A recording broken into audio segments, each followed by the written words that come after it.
Check, sound check. Oh my gosh. Let's do it. Making all the posts while everyone trickles in.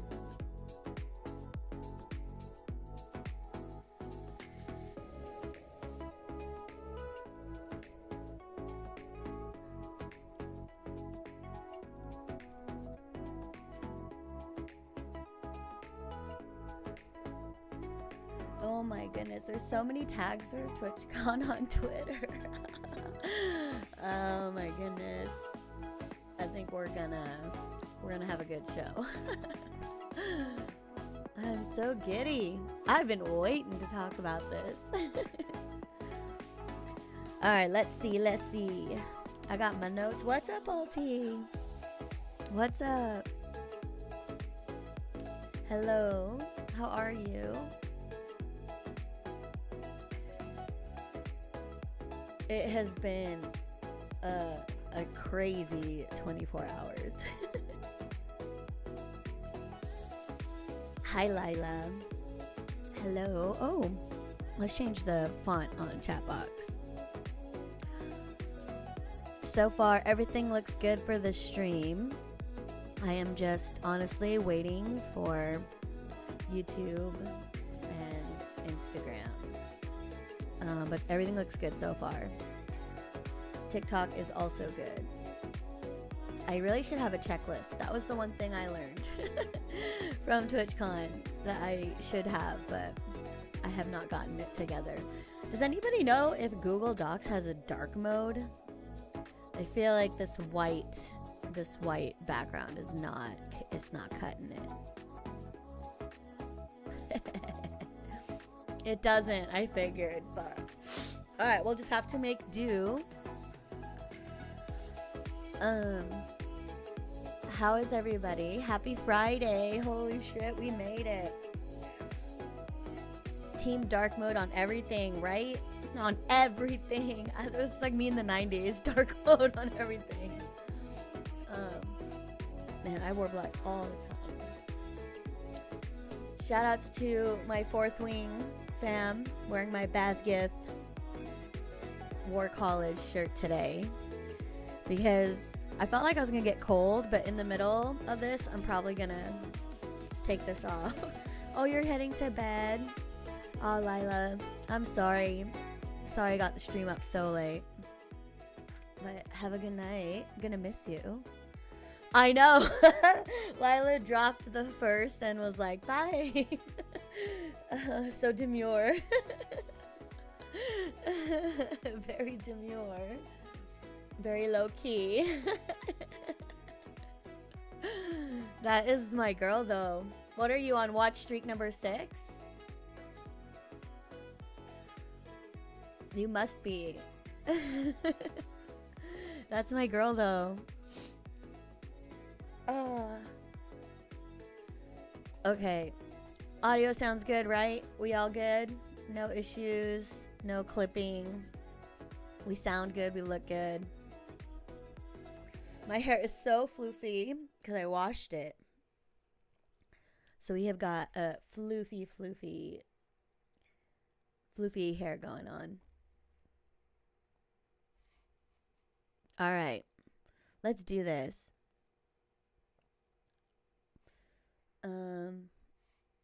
Looks like I lost audio. Is background music coming in?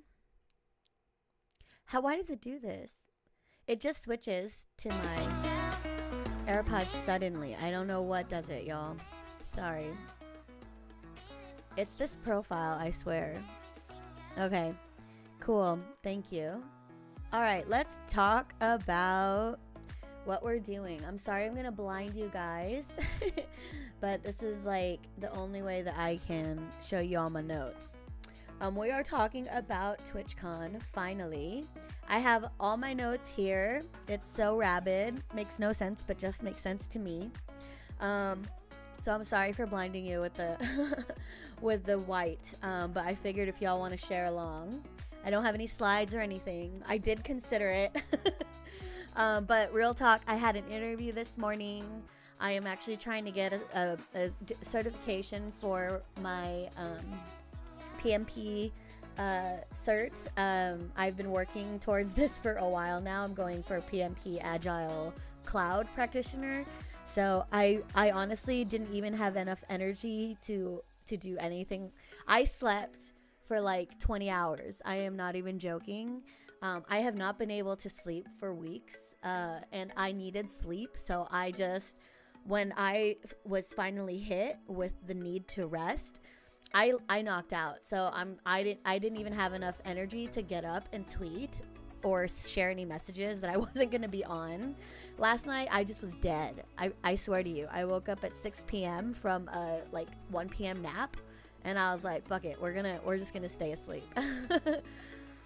I've been hyper focused, laser focused on Twitch and the stream and everything. So, you know, when sleep finally came, I let it happen. So we're here, we're ready, we're rested, and we're talking about TwitchCon finally. So I might be a little slow on replying because I want to focus on trying to stay on topic. The structure your pose under is like 12 feet tall. It was huge, bro. Like, Shinji was there. What's up, Shinji? I'm gonna give special shout outs to Shinji again later, y'all, because he was literally like a hero for me that weekend. But let's get into it. So I have been waiting to do a TwitchCon recap, and we're gonna actually tone down the music a little bit now that we're all settled in. Just because I'm going to start wanting to dance to these beats, and I need to focus. So, TwitchCon, if you don't know me, I think we're going to do a little bit of an introduction, okay? Because I have been talking about this for a while. It's actually on my main thumbnail here. You can see it on the right next to the CAMI CHAT, aka Burnt Matches.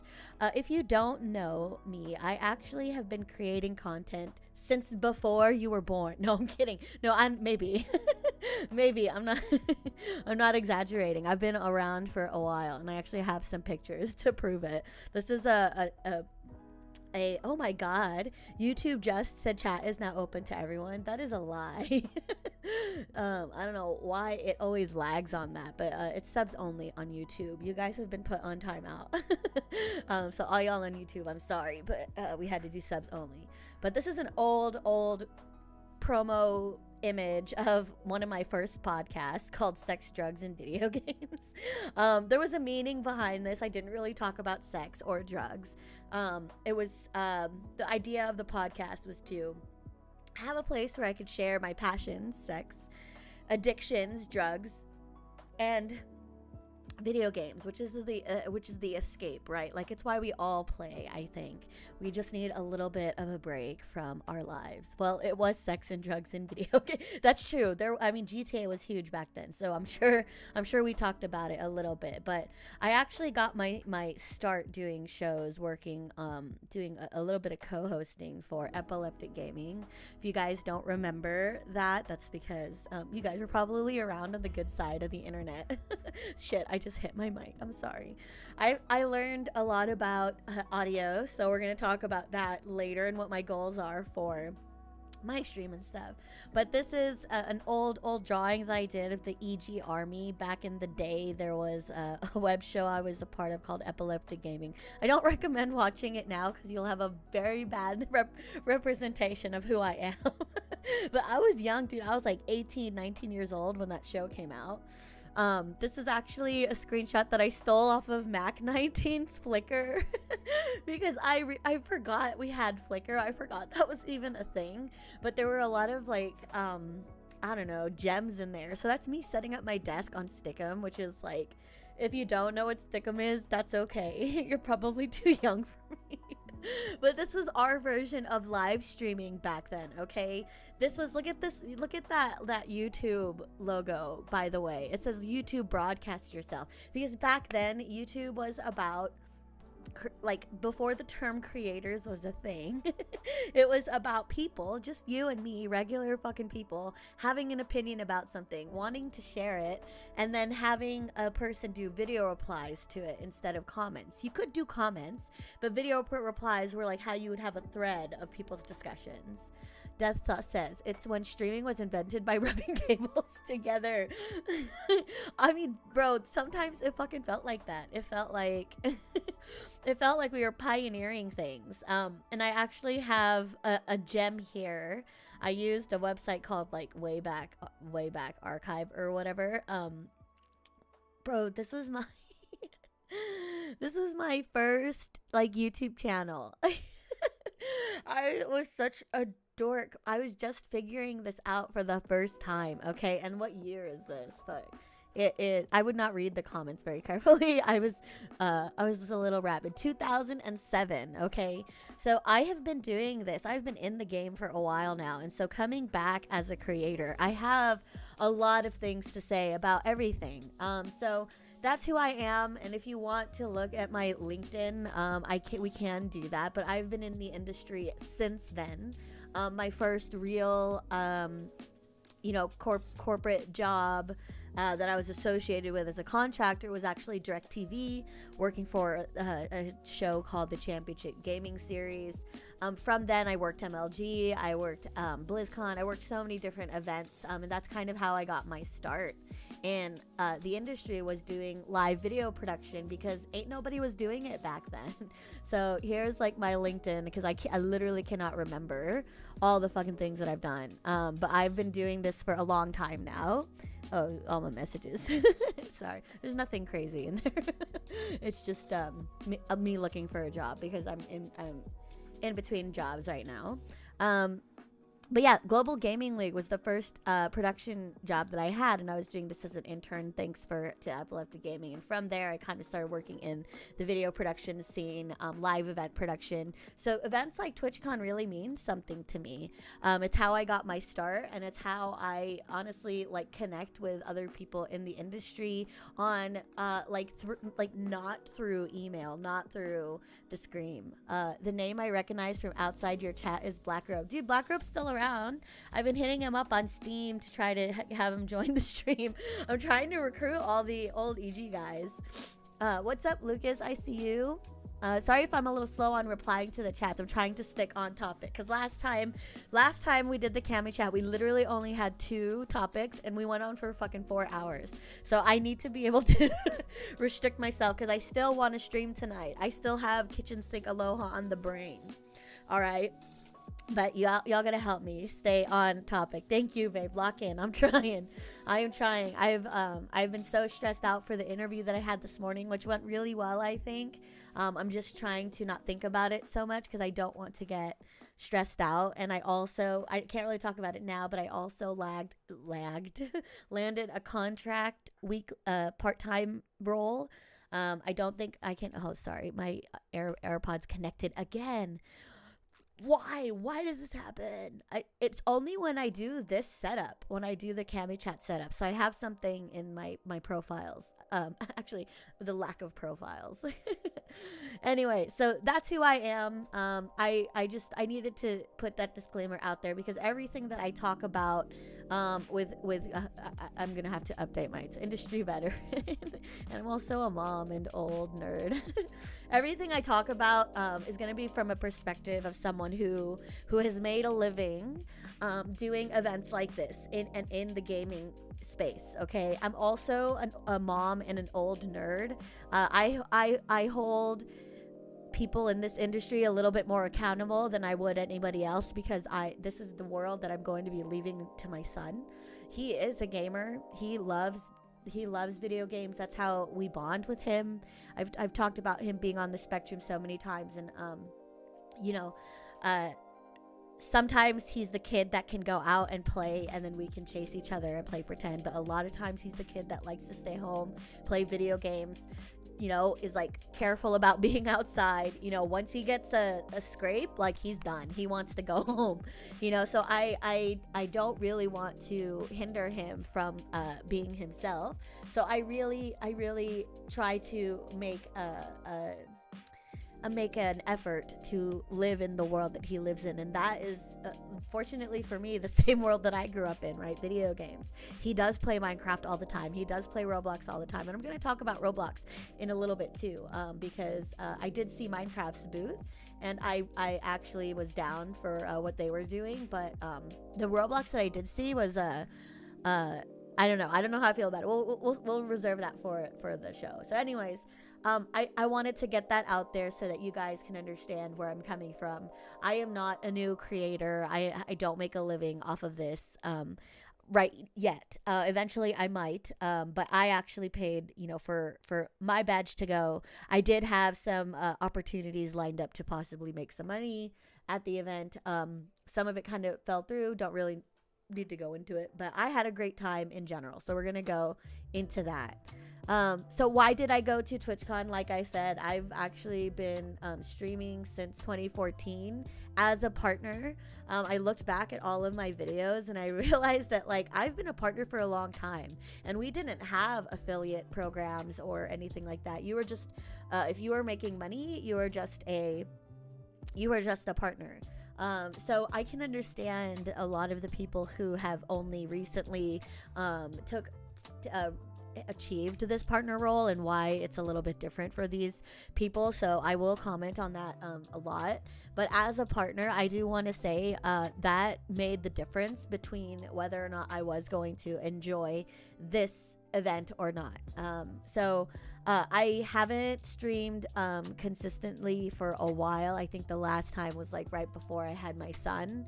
I think I tried streaming a little bit, but once we were trying to have a baby, things got pretty busy. So I couldn't stream anymore. So now that I've returned to streaming, and I'm actually doubling down with my daily streams, with this CAMI Chat show, which, by the way, a lot of people that I talked to at TwitchCon said they would be down to guest on it. So I'm gonna hold all these people to it, because I met so many great creators that I felt like would be awesome to have on the show.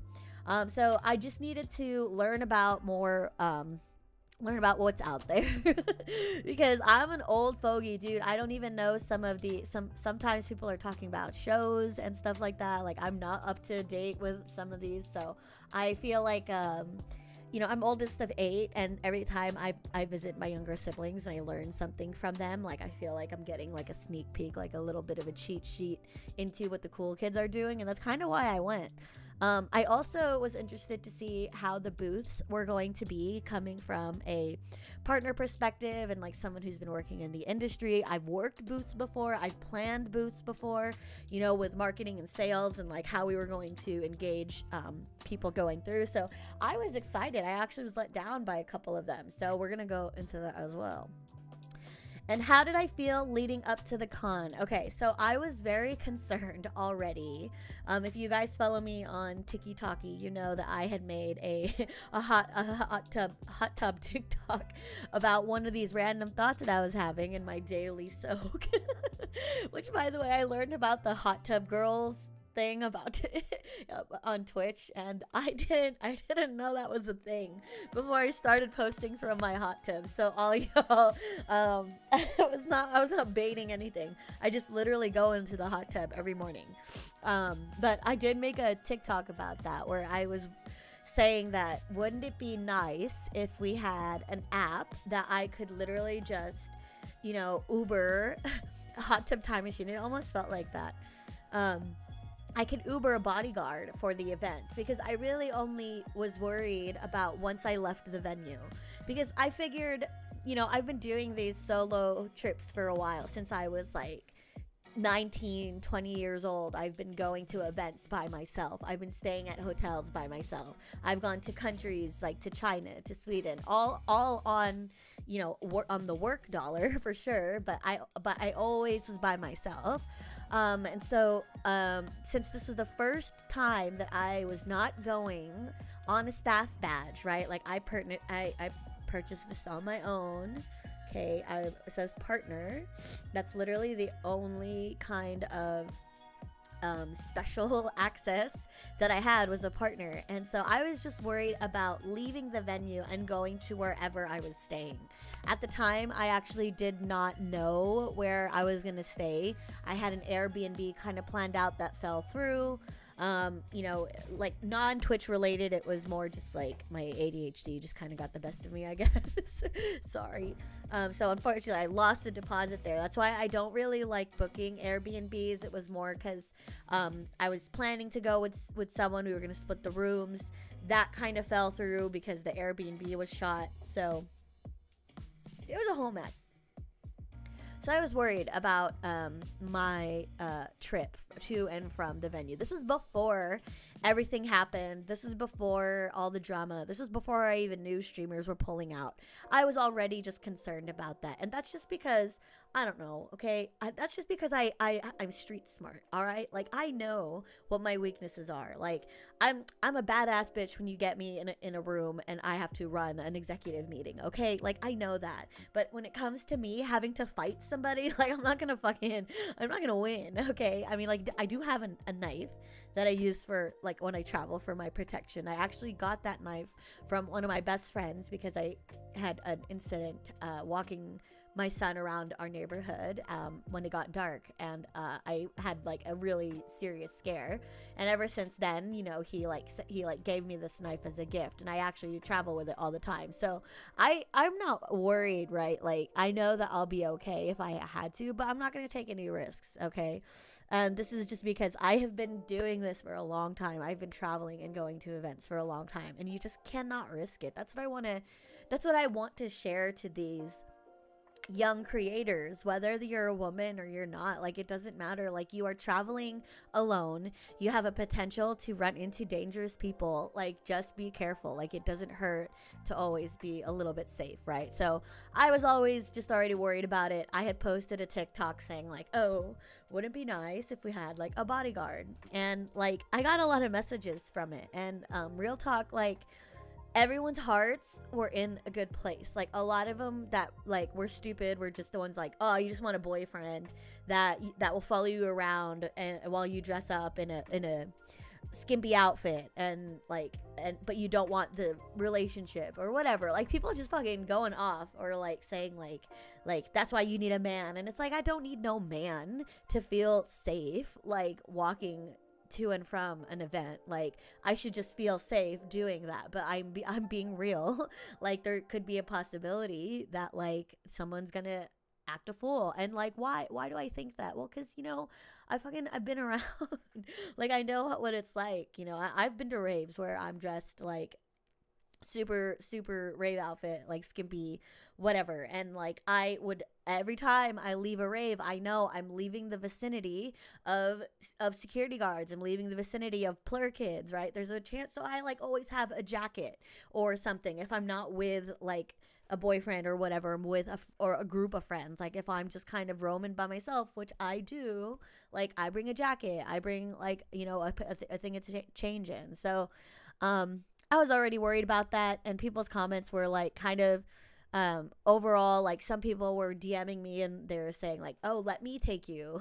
I'll be your bodyguard. Are you going, like, where are you going to be? And I was like, I love the proactiveness, but that's why I want an app where I could just verify somebody, you know, who like has their ID checked, who doesn't have like, who's been background checked, and who will just literally walk me for like to and from my venue and hang out for a couple hours. I don't have the money to be paying for a security guard, but this is all stuff that I was already kind of thinking about, and everybody's places, or everyone is coming from a really good place in their heart.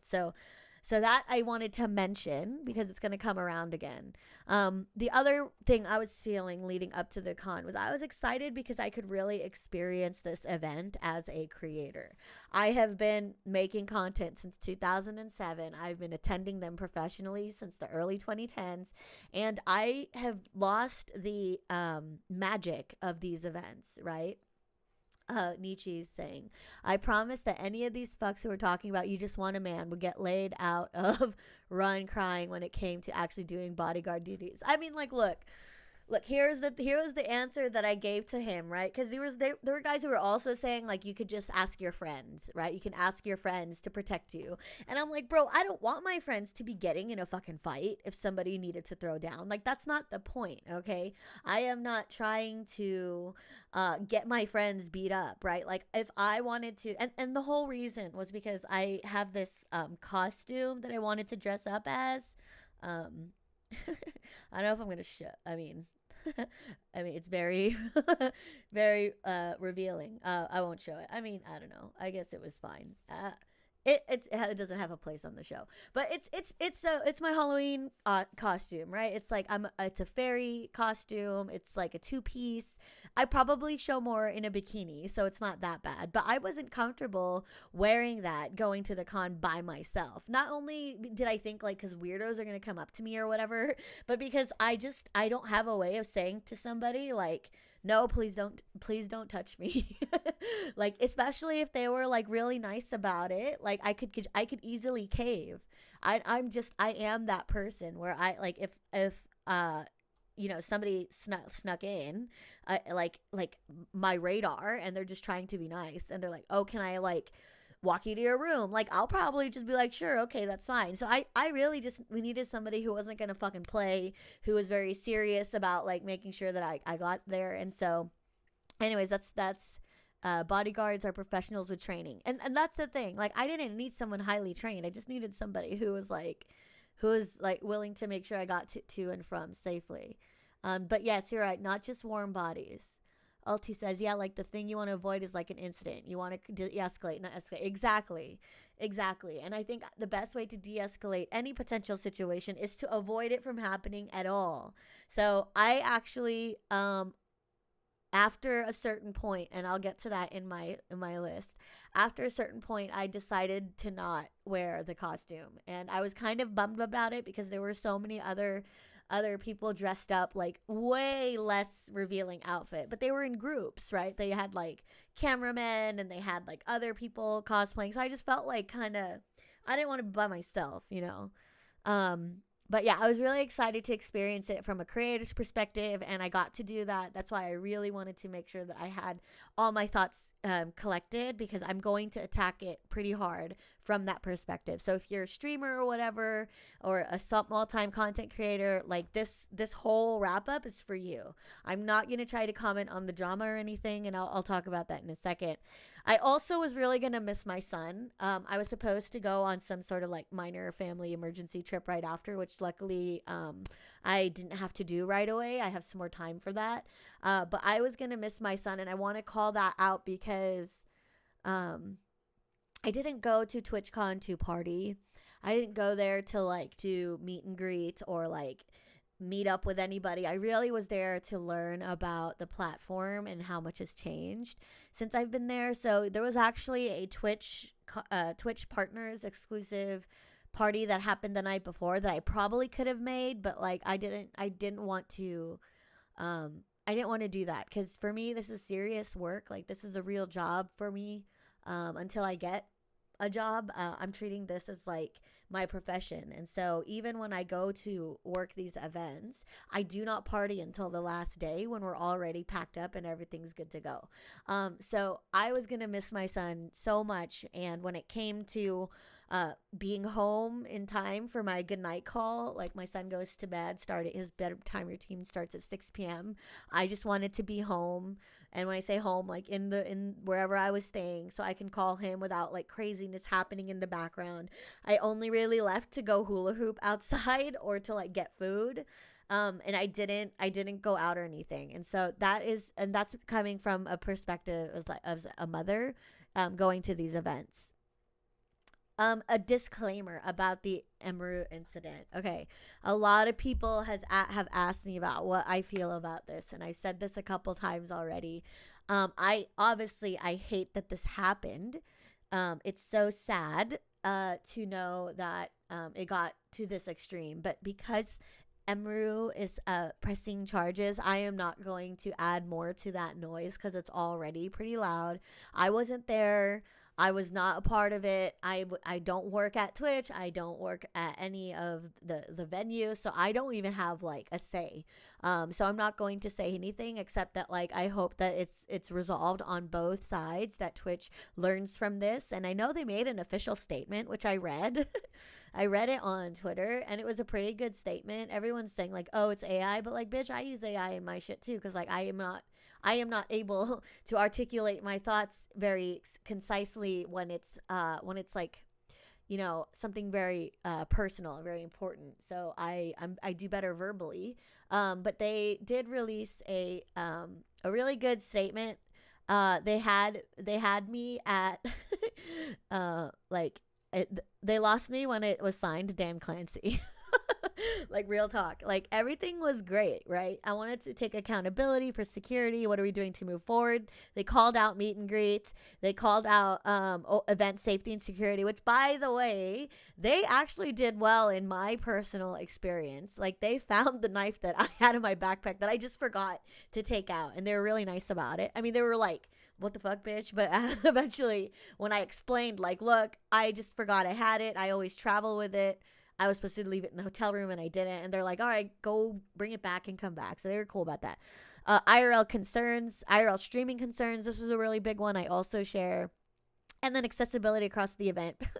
that was a big letdown there. I'll talk about that too. There was, I guess, someone who was in a wheelchair that won one of the contests or tournaments or something, and because the stage wasn't accessible, he couldn't get on stage to accept his shit. So like that was pretty sad. And everything was great until I saw it at Dan Clancy, and I was like, well, first of all, why did it come from Twitch's account? Like I was actually expecting it to be like from Twitch as a whole, but I don't care. I don't know. I don't talk about politics, and I never will about anything like that. But like, I don't care about the Dan Clancy or who's the CEO or like who's the president. Like not like I just don't have a say on who it comes from. I just want to see action. I just want to see things change. So everything was great up until I got to the Dan Clancy part. Because then I just like rolled my eyes because that doesn't matter to me. What matters to me is the action that I see. What matters to me is what changes are put in place.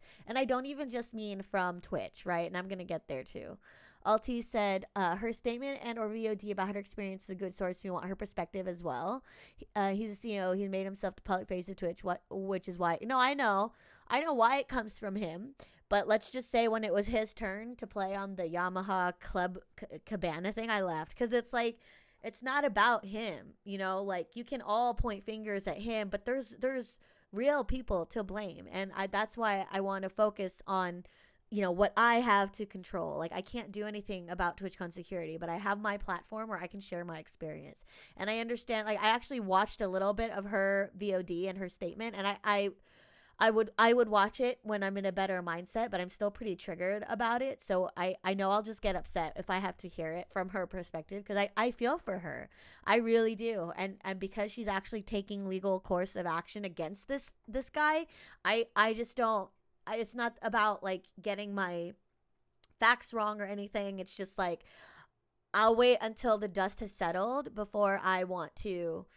Oh yeah, good. Yeah, if anybody else wants to know, because I know a lot of people didn't know about it, so that's a good point, Alti. I don't know if you can share it in chat, that way people can watch it from her perspective. But all I know is that I saw the video, I heard about it, I saw the aftermath, but like I'm not like the biggest Dan Clancy self.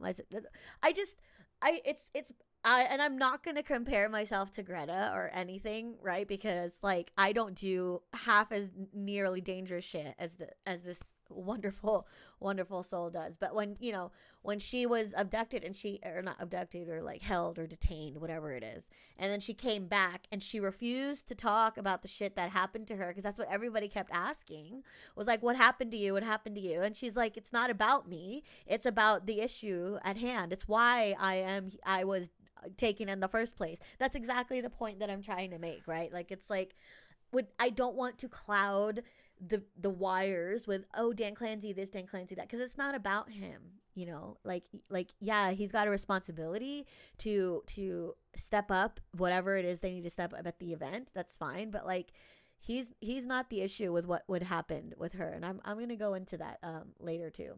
Anyways, TwitchCon recap, day 0. First, shout outs to my girl Kim Sploofs. She let me stay at her place at the Marriott, which was like right next to the venue, the Marriott Marquis.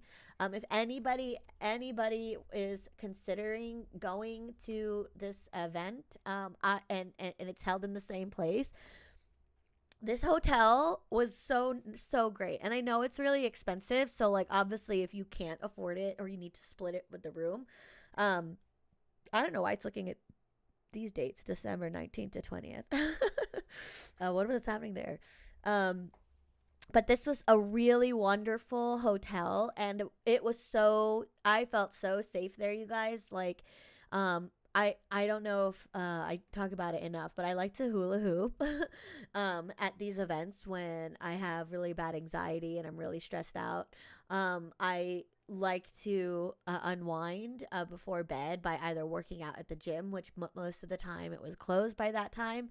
But this hotel was so safe that I would hula hoop outside for like 2 or 3 hours, and I would literally just keep going back inside for some water, and I would hula hoop again. Nobody bothered me. It was in the middle of the night. It was like 12 o'clock, 1 o'clock, 2 o'clock in the morning. Nobody told me to go back inside. Everybody was just so respectful, and they said that they loved it, so I kept doing it.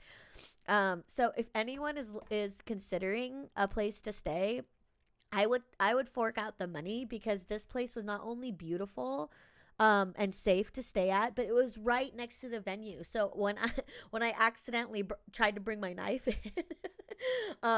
it was easy for me to run back and drop it off at the hotel. And if that wasn't the case, I probably would have, I don't know, I probably would have skipped the day until, or like I would have not parted with that knife. So they were like so nice about it. Let me see if I have a picture or a view of the hotel room, because it was so nice.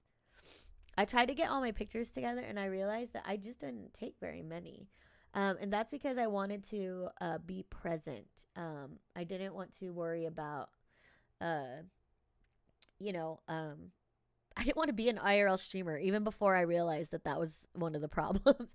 I just felt like it was one of those things where I just had to be there. Like I wanted to be at the event and not you know, distracted. So I have a video. Let me just try to, I don't know how we're gonna do this. Oh, here we go. Does this play it? I don't think so. I should have tested this out before. My bad guys. This is what we get for doing it live.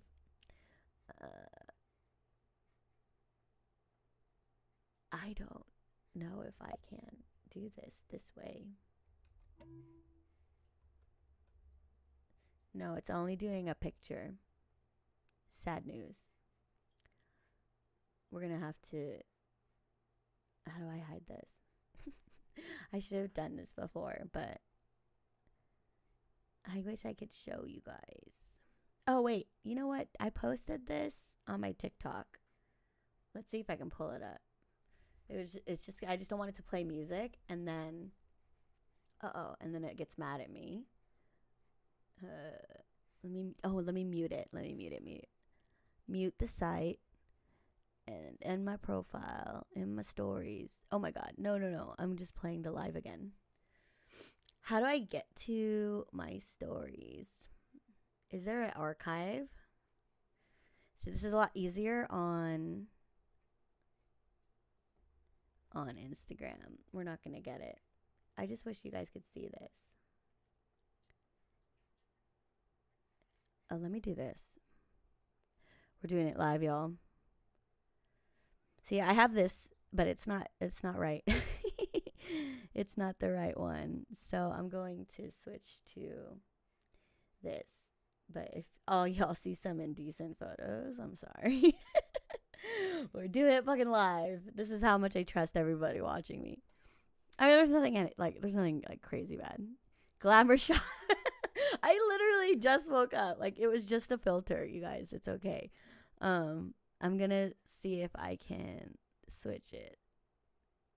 This is how much I trust y'all, because I don't know if it's gonna work. October, no elements. Oh, it doesn't even see this window. It doesn't even see the window. What? So I can't even show it to you. Why? I woke up like this.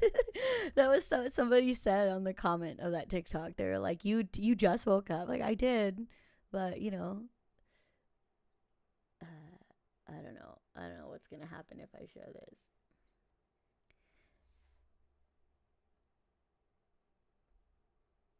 Oh, you know what I'm gonna do? I'm gonna have to do this. Oh shit, that worked. There you go. Uh-oh.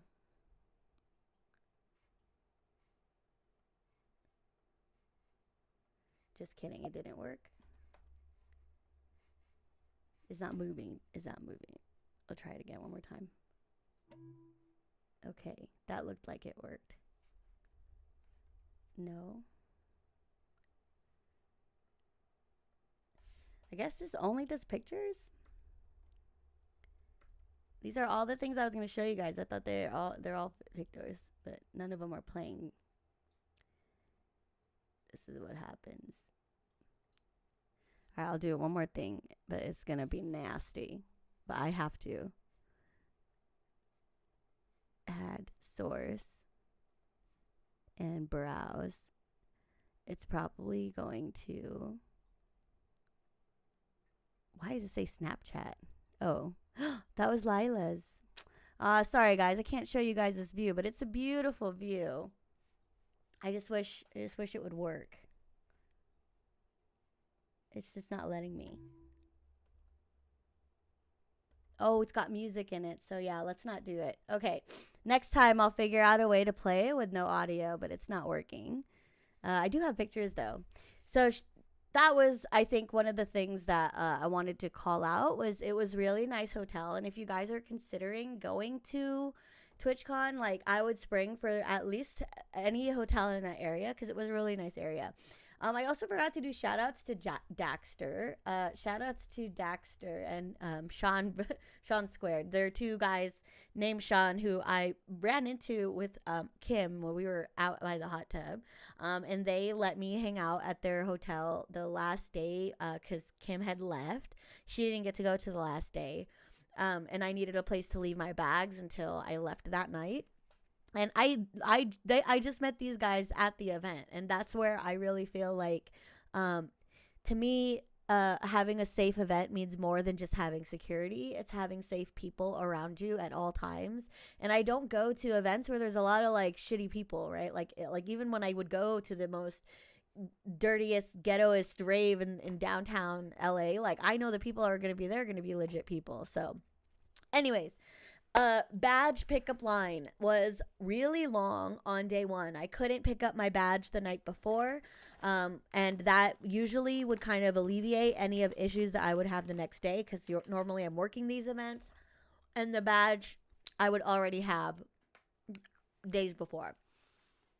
But there was a partner line, so by the time I got into the badge pickup area, everyone kind of funneled through the pickup line, and there was this one little booth for partners that had nobody in it that I was able to go to and pick up my badge. So honestly, if I would have had to wait, I had to wait like 20-30 minutes anyway outside. I had my hoop, I had my headphones, it was fine. It was just really, really hot. If I had to do it again, I would have much rather that section have umbrellas or something for people standing out in the line. Once I got in, the partner line was pretty smooth. And then we got these like tote bags, which was the gift, I guess, for TwitchCon. But it's a tiny bag, so I could probably use it to carry some things, but I couldn't use it like as a replacement. So all of my updates are going to be about the Creator Camp panels. If you don't know, TwitchCon started holding these Creator Camps, which were these little kind of panels and talks about certain things that people like creators would be interested in. They had multiple areas that they had the camps in. There was one for tools, one for panels, one for roundtable, and one for partners. The partners one was in the partners lounge, but they had a little bit more like advanced topics, stuff that's geared like towards partners. They said they were doing creator camps as like a 101 for content creators, and then if this was in college terms, it would be like the 201, the 301, the 401. So I actually loved these. I just wish that I could have gone to all of them. But there were some where I had to pick and choose between. And then there were just some I just couldn't get to. And that's another piece of feedback, is that where the partners lounge is compared to where the creator camp tools was, which is where I really wanted to be most of the time, it was a long fucking walk. It took maybe like, the guy was saying it was going to take 5 minutes, but first of all, I'm short, okay? My legs don't go as far as some people's legs. So it took me a little bit longer, and it took maybe 15 minutes if I didn't get distracted. But your girl has ADHD, and there's a lot of cool shit on my way between me and, or between the partners lounge and the tools area. So I just wish they were a little bit closer. Yeah, schedule was so bad. You just did not have time to get to the next one. So hopefully, maybe if you're 6'2", I mean, I think so, because that guy was tall, and he was like, maybe it'll take you 5 minutes if you don't get distracted. And I swear it was like, it was like a movie where it was like, if you don't get distracted, if you don't get distracted, if you don't get distracted.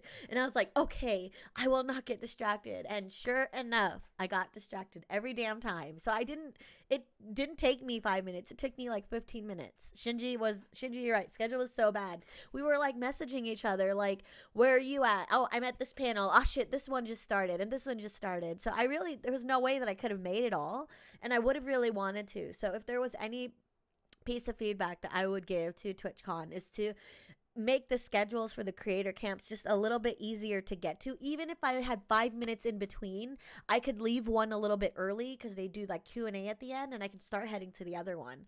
But anyways, the first one that I went to, which was amazing, was Boost Your Stream Quality, Enhanced Broadcasting. The actual title, just so I don't fuck this up, was, let me see if I have my filters right. I did only creator camp stuff. The app, by the way, is really, really useful. Good job on the app.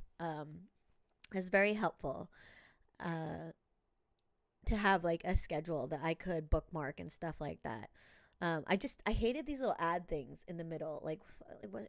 Why you don't need to promote this stuff? Like I'm ignoring it anyway. I have ad blocker. I have ADHD. There's ad blockers already built into it. It took me longer to get what I wanted to get to. Okay, 11:30 to 12 on Friday, October 17th. Boost your stream quality. Okay, boost your stream quality, enhance broadcasting, 2K streaming, and more. This was the first thing I went to, and it was actually super great. It was the first creator camp vibe that I got, and it was on point. They used Sushi Dragon, which I have never seen his stuff before. And let me look him up so I can shout him out, because he was they paired him with, I guess, like some director of engineering or something like that. I don't remember his name. I think Brad or something. But he, it was great to have him there. But getting real life, creators, direct feedback was also awesome. I've never seen his stuff before, but I know that he goes pretty hard. And I want to give him special props because I kind of I was a little intimidated to ask questions at first, just because who am I? Who am I, right? I just really wanted to absorb it. But when they were coming around with the mic, and I just I would raise my hand and they wouldn't see me. I put my hand back down.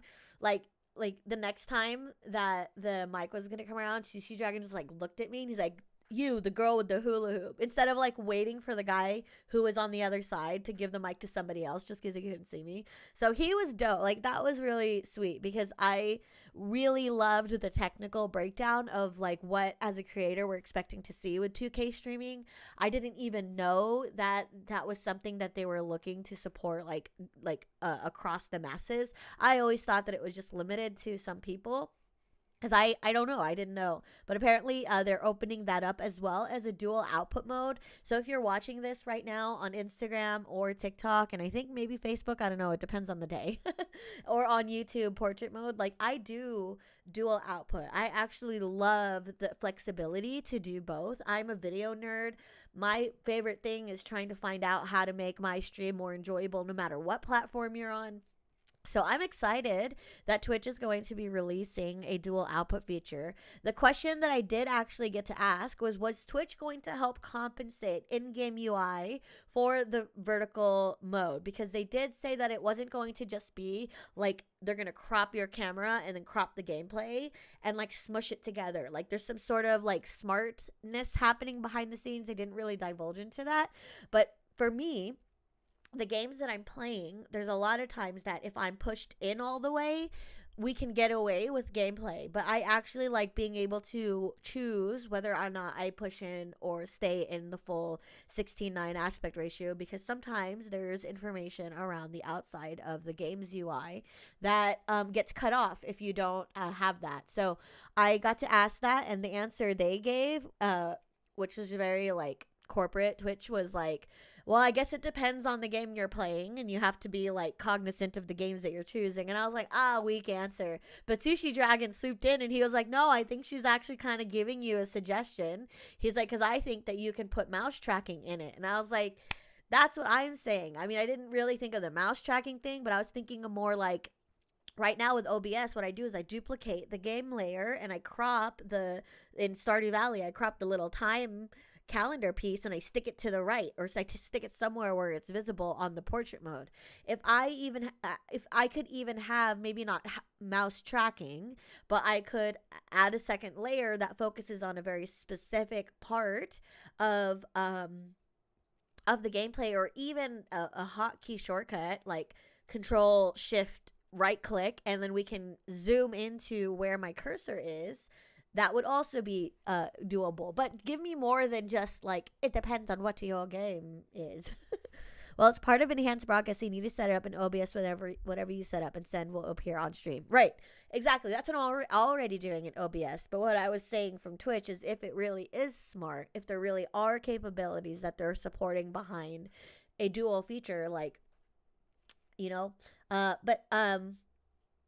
honestly, I'm kind of feeling they were not really catering to the gaming community and the gaming creators when they decided to compensate for portrait mode. They might actually just be thinking of the IRL streamers, because I don't know, that's just how it feels like. So I feel like there's a little bit of a battle between us. There was a Dan Clancy partner panel, and I was like, I'm not fucking going to that. I would rather not. I don't even what would I ask him? I don't know what would I have to say to that man? Nothing. The other one that I missed also was building and maintaining a community. I can't remember what I was doing at this time. I think I was really just wandering around. I think I might have gone back to the hotel for a snack or something, which I realized I needed to eat well before the event. Didn't get to do that, so that was my bad. So I think I missed it from that. IRL streaming is growing part of streaming, from what I understand. It is growing, but it doesn't have to grow in a bad direction, right? And that's I'm going to touch on that also a little bit later. The other panel, or the other creator camp that I went to for partners, was working with brands. This was so good. It was from Primrose. I will also try to show her like on here. She's also a very successful creator. She does. I think she's actually trying to branch in. She does gaming right now, but she is trying to branch into our IRL and just chatting content. Which like I get it, dude. I get it. There's a need for that, and I love it, dude. I am most of the time when I'm playing games, I'm literally just chatting to all you guys. It just happens to be a game that I'm playing at the same time, but this is my chance to kind of connect with everybody and see what's like going on. So she had a really great really great advice. I learned a lot about media kits. She even talked about the platform she uses for that. So I'm actually going to jump on board with getting some media kits put together. And I also am going to start treating a lot of the collabs and partnerships that I would love to have on my channel as like how I do when I'm handling consulting partners for like my day job. So I really enjoyed this panel a lot. This is where I realized that Shinji was right. A lot of the partner specific stuff on Twitch is like something that I had to prioritize. So I started only going to the partner specific things if it clashed with another one. And unfortunately, this is where I first met the weirdo that turned me off to doing this cosplay at all. I talked about this already, so I'm sorry if I'm repeating it, but just in case nobody else knows, while I was sitting at the creator camp panel, okay, I'm just wearing like nothing crazy, literally just my freaking mom bodysuit where I don't have to put on a bra and panties, right? Like it's just comfortable for me. And I even had like a t-shirt in my backpack if I got cold, but I never got cold because I was always hula hooping.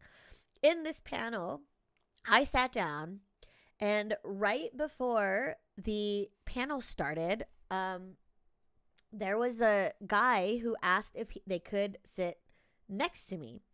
And I was like, yeah, sure, yeah, open seat, whatever. It's the front row. Like, I can understand why you would want to sit there. That is why I'm sitting here. I didn't think anything of it. And then he watched the whole thing next to me, and I was watching the entire thing, taking notes on my phone. I did notice it was weird that he kept looking over to like see what I was typing on my phone, but like I know that people are weird and sometimes do that. So again, I was just like, I'm not gonna say anything. This is when I vaguely notice he's wearing a getup, like he's wearing a full costume of something. I had no idea what it was. I didn't really look. I was literally just here. Actually, I could show this picture. Right, let me show. Oh, what the hell? What did I do? Uh-oh. What? Oh, here, this picture. Okay. This was my seat at the Primrose panel. I was sitting here right there all by my lonesome, like right in front of the screen, because sometimes like it's easier for me to see up close. And I was sitting there, so like the speaker is right in front of me, and I'm literally locked in paying attention, and this guy sits next to me in this kind of get up, and he's wearing a mask. And then towards the end, when they're about to do Q&A, he leans over and he's like, so do you want to go to dinner or something? And I was just like, at first I thought I didn't hear him right, but then I asked him, I was like, sorry, what? And he goes, never mind. And he sits back down in his chair, and I realized that he was wearing a full mask, like an animal mask, and he like painted his eyes, and I was like, oh, he literally just asked me to go to dinner. Like, I haven't said one word to him this whole time. I'm literally just in my panel, locked in on the show, or locked in on the speaker, and he was just like, as if we were talking the whole time, he's like, so do you want to go to dinner or something?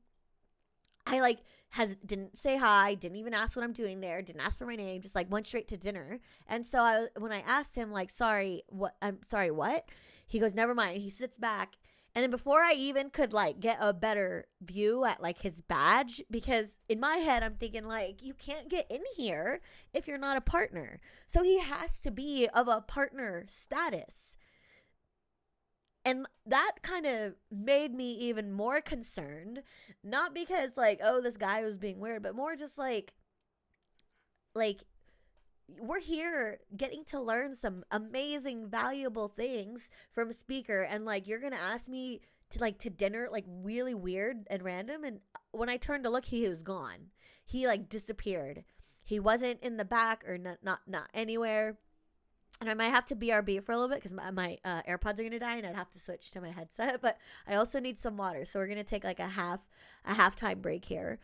But this is where I was like shocked that somebody who had a partner badge was going to like take it there on something that's supposed to be a learning experience. So at this point, when he had disappeared, I didn't see him in the back room. I had no idea where he went. It was the first time in the whole event that I felt like weirded out. And I don't want to say, I mean, given how shit their security was in some places, possibly snuck in without being a partner. No, dude, he had a partner bracelet. He had a partner bracelet. And I want to say their security was not shit. Like their security found the knife that I was accidentally going to bring in. So it wasn't shit. Like this person was really supposed to be there. That's why I'm saying like, what's up, KF? I haven't seen you in a minute, dude. How are you? That's why I'm saying like, I don't think it's a security issue. This is more than just a security issue. This person, you got to go for 10. That's okay. I need to take a break in a little bit too. But thank you so much. What did you do? I don't have my alerts on, I think. Sorry. I also get distracted. So I already felt like, okay, I don't know what this guy's deal is. Like, I don't know if he's like an IRL streamer and was like trying to prank me or whatever, but like I'm not in the mood to fucking run into it again. So I actually texted Shinji because I was going to meet Shinji. It wasn't shit across the board because I know there were significant gaps. Yeah, I feel like the issue that had happened at, with the Emaru thing, like is very much an issue with the meet and greets. And that's why I don't really want to talk too much about it, because I don't want to distract from the fact that like the rest of the con was great. Like at the Partners Lounge, I would go off and hula hoop to the side, and the security guards who were like manning the gates were like manning the gates the whole time, and it was hot. Like ain't nobody like took a break and left. Like they were really on it, at least in the partners area. That's where I felt the most safe. So I actually texted Shinji. So shout outs to Shinji, because he was there on his own business. He wasn't there for me or nothing. Like he was just there, and we were supposed to meet up at one of the panels right after this one with Primrose wrapped up. But I just didn't feel like going out anymore. Like I don't care if he was like for real trying to ask me out to dinner. I don't care if he was trying to just like prank me for his stream, but whatever it was, he was a partner. He was supposed to be there. Maybe he jacked that band from someone and slipped it off and traded so he can see like what, I don't know what the deal was, but I wasn't gonna mess around with it. So I told Shinji like I need to go home, go back to the hotel and change before I go to this partner meet and greet, which was a game industry one, and I really wanted to be there. I really needed to make some connections, and I just didn't feel comfortable doing it. And so Shinji like went clear across the whole fucking con so that he could meet me at the Partners Lounge, because I was afraid to leave the Partners Lounge all the way outside, all the way to my hotel without running into some crazy guy again. And Shinji was there, dude. He was there and walked me all the way, even though he didn't fucking have to, even though it was completely out of the way. Like he showed up, and I've known Shinji online for a long, long time, and I met him for the first time at TwitchCon, and like I am so honored that I have people like that in my whatever small community, because he didn't have to do that. So I just want to thank him so much for getting me to the hotel so I could change and go back to the event. Like I was ready to handle it. So this is unfortunately where I decided not to wear my cosplay. Not because of security being lacking, not because the cosplay was too revealing, but because I was right, dude. There's just some weird people there. And I think this is a bigger problem than just Twitch security. It's more just about the kind of people that we're allowing to have this kind of power over us as creators. Like I am not here to like be dangled in front of my fans for a meet and greet. Like I'm not gonna do that. Even if I became a big streamer one day and like they're like, do you want to do meet and greets? Like, no, man, I just want to take everyone out bowling. You know what I mean? Like, I'll hold my own fucking meet and greet where I can control who goes there. Like, if I see you in my chat and I know you, you're in, right? It doesn't have to be like you paid to see me or some weird shit like that. I mean, I'm not saying it's weird. I'm just saying, like, I'm the person who wants to connect more with the people in the chat than just a meet and greet. You know what I mean? And I feel like that's also another reason why it's a little scary now with the IRL and just chatting streamers, is because I don't know who these people are, right? Like, at least in the gaming community, I know they're just nerds like me, right? I know that they're just people who want to game and talk about games and fucking play online and like have a good time. I don't know with some of the other ones, like, where they're coming from. And that's the biggest risk that I wasn't going to take. So, again, thank you so much, Shinji. That means everything to me. I'll tell you right now that, like, my son is happy that I got home safe. And that's really all it is. At the end of the day, it's like everyone just needs to go home safe. So that's why I'm holding Twitch a little bit more accountable, because you're responsible for these people's lives, but also I'm holding creators responsible. Like, you're responsible with how much you put out there. Like, I don't know anything about Emaru's Twitch, community. I don't know anything about that. All I know is that guy found you and wanted to get through to you, and you need to be careful, like, from now on. I don't know, like, you know what I mean? Like, I'm just looking out for her as, like, a mom and, like, an older sister, right? Like, you're on a platform now where everyone can find you, so you gotta be careful. Joe Dubs, yeah, the IRL streamers are the cancer of these sites. Sorry to be harsh, but they act like it's TVI 24/7. That's true. That's true. And that's why I'm saying, like, it's more than just a Twitch security issue, because Twitch security showed up, at least for me. I accidentally tried to bring a knife in, and they were like, what the fuck is this? And I was like, I'm so sorry. Like, I didn't mean to, like, they were there for me. They were checking props. They almost made this poor girl cry because they wouldn't let her bring her plastic bow and arrow in. It was this tiny thing. I buy more fatal weapons for my 5-year-old.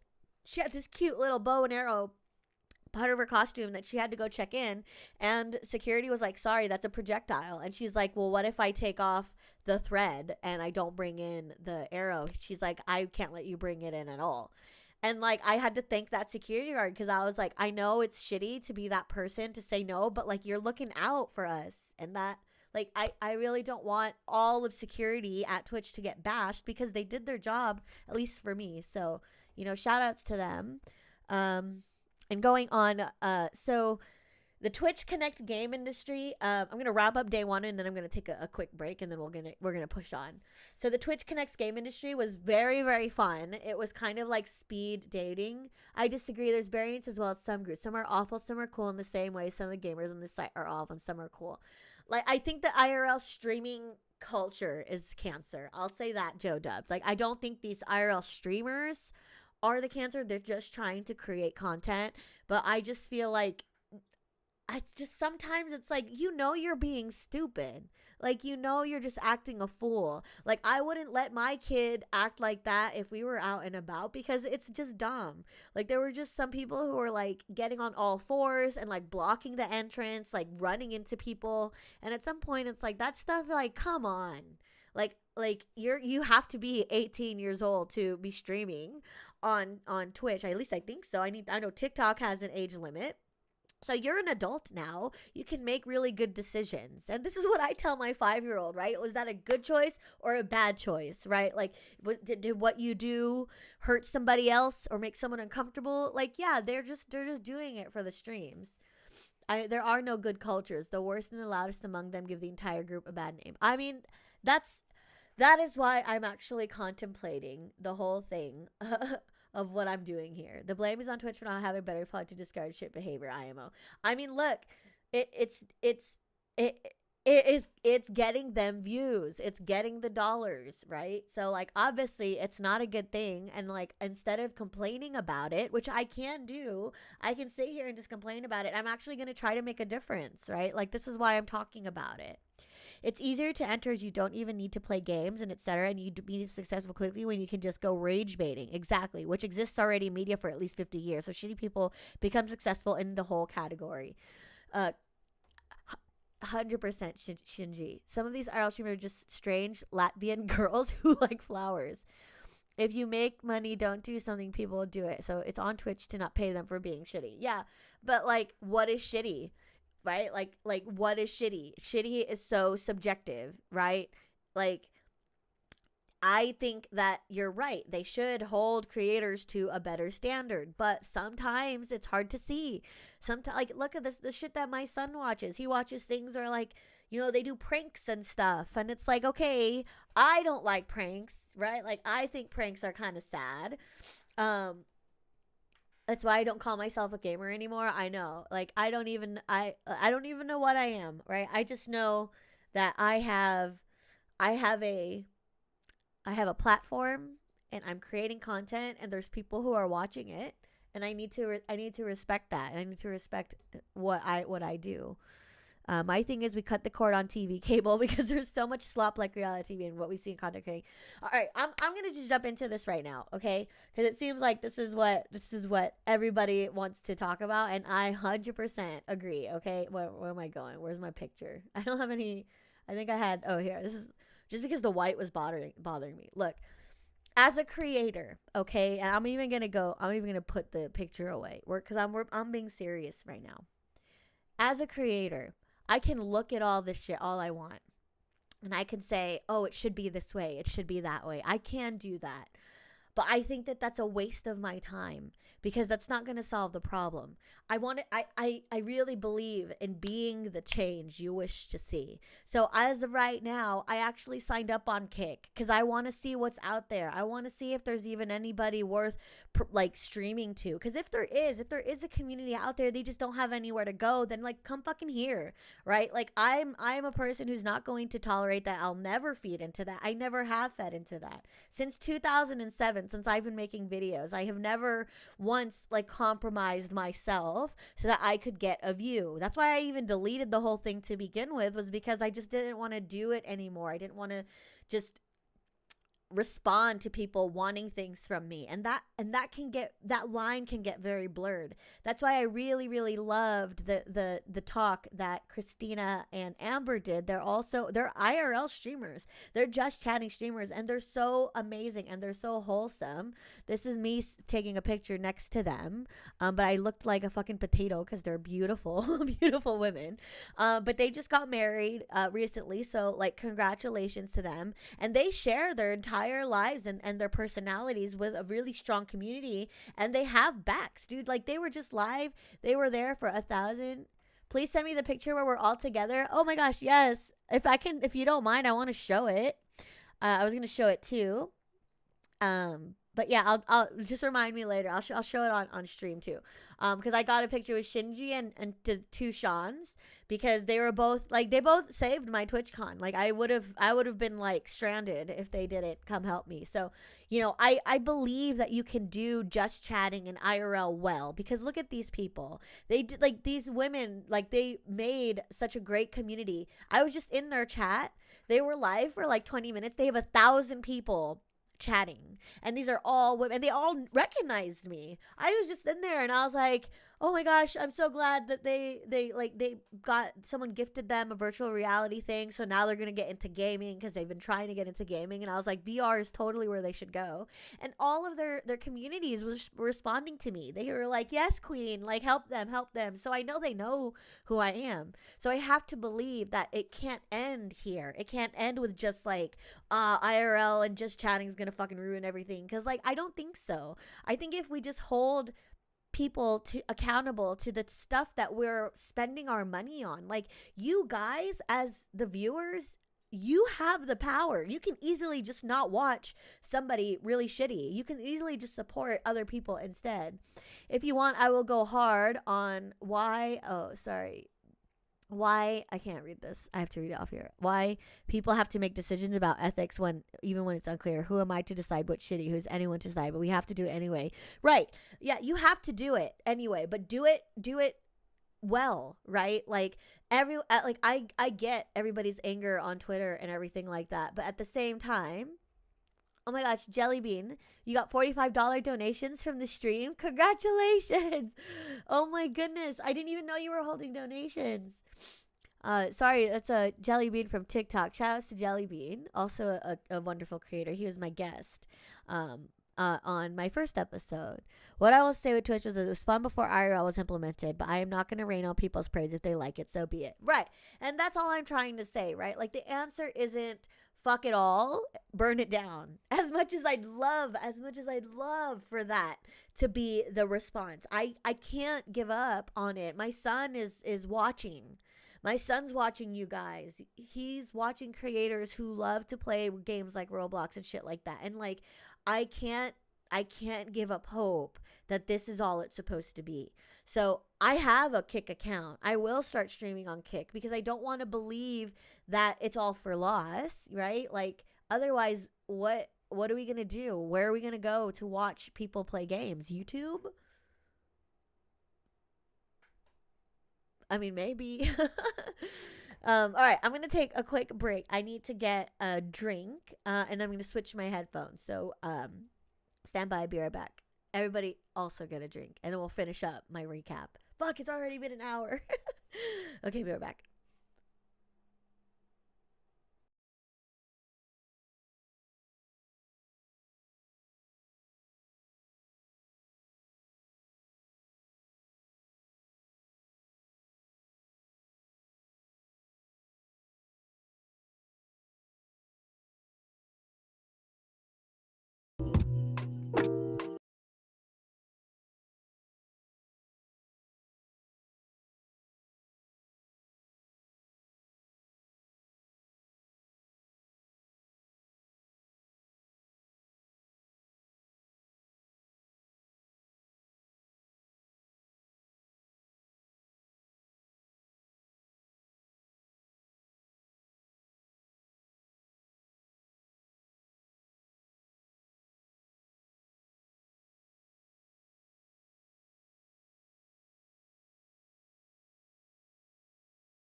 Hello, hello.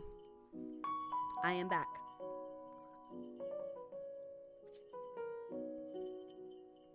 Check, check, check. Audio switched over. Okay. Whew. The trusty bows, but it is getting hot. So I might take off the shirt. But I won't do it on camera. I'm starting to sweat. So I lost a lot of the chats, y'all. I'm so sorry. Everybody had so many things to say. First follower on Kick. Thank you, Shinji. I mean, let's fucking fix it, dude. If there's a problem, I'm a mother, okay? I'm not just gonna sit here and let that shit fly. Like, if we can make it happen on Kick, then we have a future. I don't know how to bring all the chat by. Thank you. Okay, there you go. I mean, the thing is that Twitch has 7 million average active streamers monthly each month this year so far. It's just a way different site than it was in 2012 when it was all just gaming and the audience's purpose of the site has grown. Nishi says, that's why I hold Twitch accountable for paying people for who acting shitty. They're responsible for incentivizing behavior. We all know bad behavior is profitable. Yeah, I agree. We know that the people are easily manipulated and exploited. Leadership needs to take a stand. Well, what they set an example. I mean, that's what they said in the tweet. So they're listening. I will never be on Kick. Don't do it. I don't ever want you guys to be on platforms you don't want to be in. I'm only on other platforms for people who like that's where they are. Some people it's Instagram, some people it's Twitch, some people it's YouTube, but like I have room in my house for all. Twitch needs to be careful with wording changes. They haven't always been great with that. Look, Twitch is still, I hate to break it to you guys, they're still a company. They still have to run. They still have people to answer to. So instead of like, I mean, this is just me, but instead of like sitting here and telling them what they should or shouldn't do, how about I make it so that they can see that there's a way to do this. There's a way to do just chatting in IRL without being an asshole. Christina and Amber has proven it. They literally, while they were on the panel, they weren't even streaming live. They had something like 200 subs on their account because people loved their content. That's why they're top 10 and most subbed. They were number 9 that weekend, and they probably jumped up to whatever number by now because it's just showing that they're not all lost, okay? They just need a place to go. So if there's just other gamers and shit like that and they just don't know where to go because they're young, maybe they're from a different generation. I mean, the only IRL chime in is when Sea-Dog and his crew in Japan who did RV streams and bicycle streams. They are respectful and do charity. RV streams and bicycle streams, like, that sounds dope. I would watch that. I would watch it. So there's hope. I agree with you. Just some previous changes they made let some questionable content slip through for it. People take a mile in the tier. Yeah. Hey, I mean, I'm not saying that they got it right. I'm just saying that, like, I'm not gonna wait around for Twitch to fix it. I'm just not. I need it to be okay now. While I was active on Kick, I met some great people, so definitely there is an island there with some streamers who are not like that, and the general consensus is about Kick streamers. That's right, Shinji. Let's just show them. All right, going through this some more. The Twitch Connect game industry. So this was really interesting. What they did for the Twitch partners is they set up a lot of Twitch industry or like game industry community members, salespeople, like marketers, whoever they wanted to send to the to the cesspit. That was the Twitch Partner Lounge. They sent them there, and that was a lot of fun. I actually got to meet some amazing people for a game that I have been wanting to play. So I'm giving special shout outs to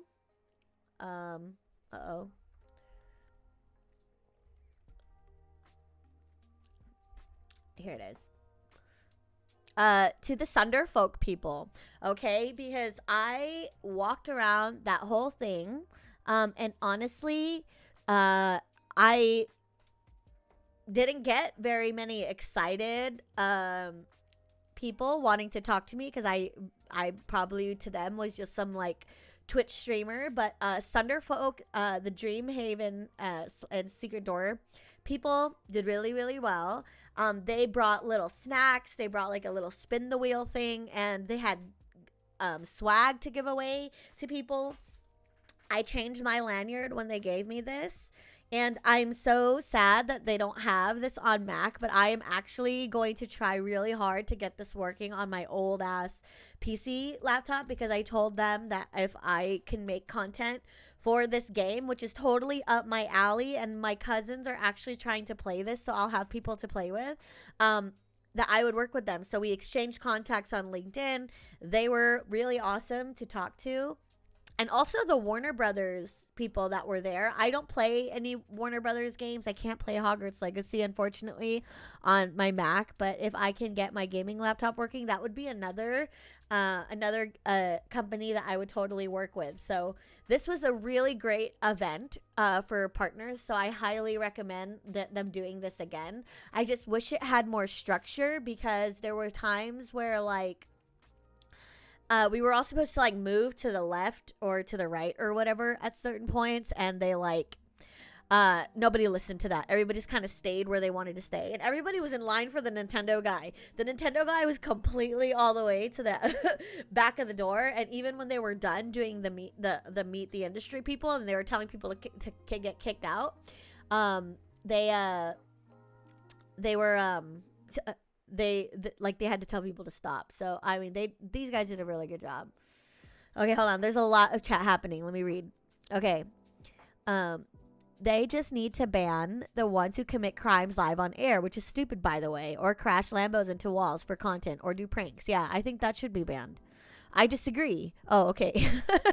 Because unfortunately, hot tub streams are a way easier way to make money than pouring blood, sweat, and tears into wholesome eye. First of all, I did not know about the hot tub streams, but your girl does them. I didn't realize that I was doing hot tub streams when I was doing it. But I don't think there's anything wrong with hot tub streams either. I mean, I'll be real. I do a lot of I do a lot of my fucking TikToks from a hot tub. Like this one. I do it and I'm so sorry. But like this is me talking about this is me talking about the shit about the Uber drivers in my hot tub. So if y'all are saying I'm a hot tub streamer, I am. I'm fucking proud. I am. I didn't know it was a thing. I didn't know people weren't doing, or like, I didn't know it was bad. But I'm a hot tub streamer apparently. So I didn't make any fucking money on this. What did I do wrong? Shinji, okay, Cammy's a hot tub streamer. I'm out. My upbringing doesn't allow me to participate this study. I know. Apparently, hot tub streaming is making all the fucking money. What did I do wrong? I was in a hot tub. I'm a female. I'm in a bathing suit. Where's my money? I have a problem with the hot tub streams when they're overtly sexualized on a site and pushes content in front of minors. All right.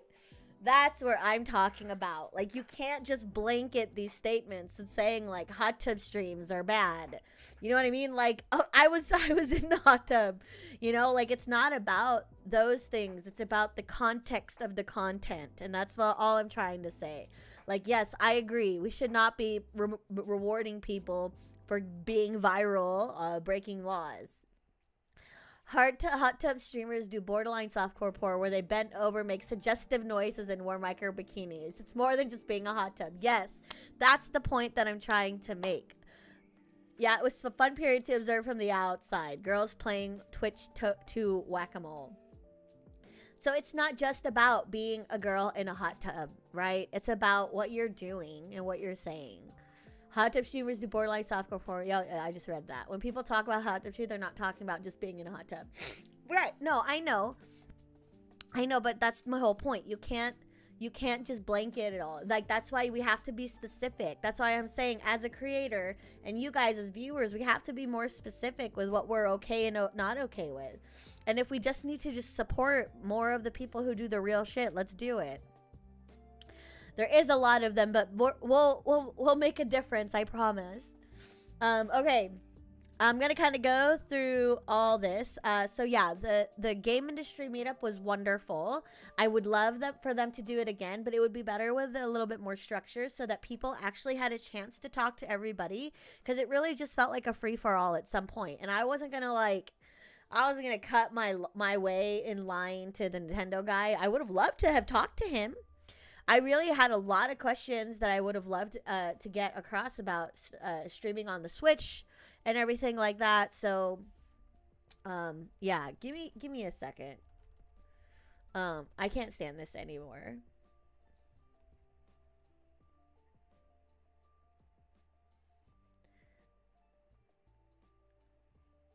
Okay.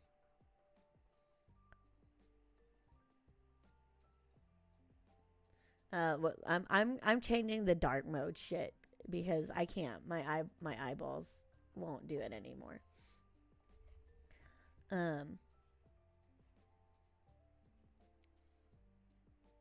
I wish that they had dark mode, but they don't.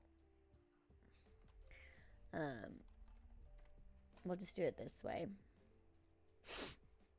But go on, carry on in the chat. Let's see what we have to say. When people talk about hot tub streams, I know there's a lot of them. Like, there are some absolutely, but we're painting them all the same brush. If the price for getting the porn off the sites is that the legit hot tub streams have to go to, then so be it, in your opinion. I mean, yeah, I'm not saying make a living off of hot tub streams. I'm just saying, like, that's not enough. Well, the community of streamers should police this and get the bad apples out there. Instead of saying, well, don't watch it, then maybe I can respect the ones who follow the terms of service. I don't care if there's a bit of collaborative. It's not like there aren't plenty of sites where you can stream anything you want. I mean, look, there's a lot more to do than just us, right? Like, we can't solve it all. Hold on. I got to log in, and I can't do it and talk the same. So, like, all I know is that I have a badass group of you guys here. I don't even know what you would call this community. Everyone says, like, what's your community called? Like, I fucking don't know. They're just my friends. I don't call them anything. But how do I do this? We're gonna be so lame because there's no other way.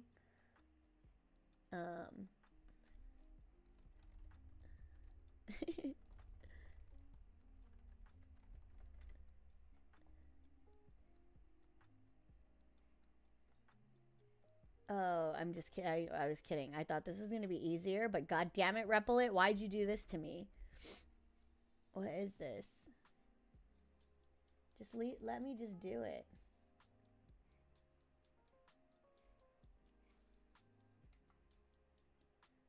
What has happened?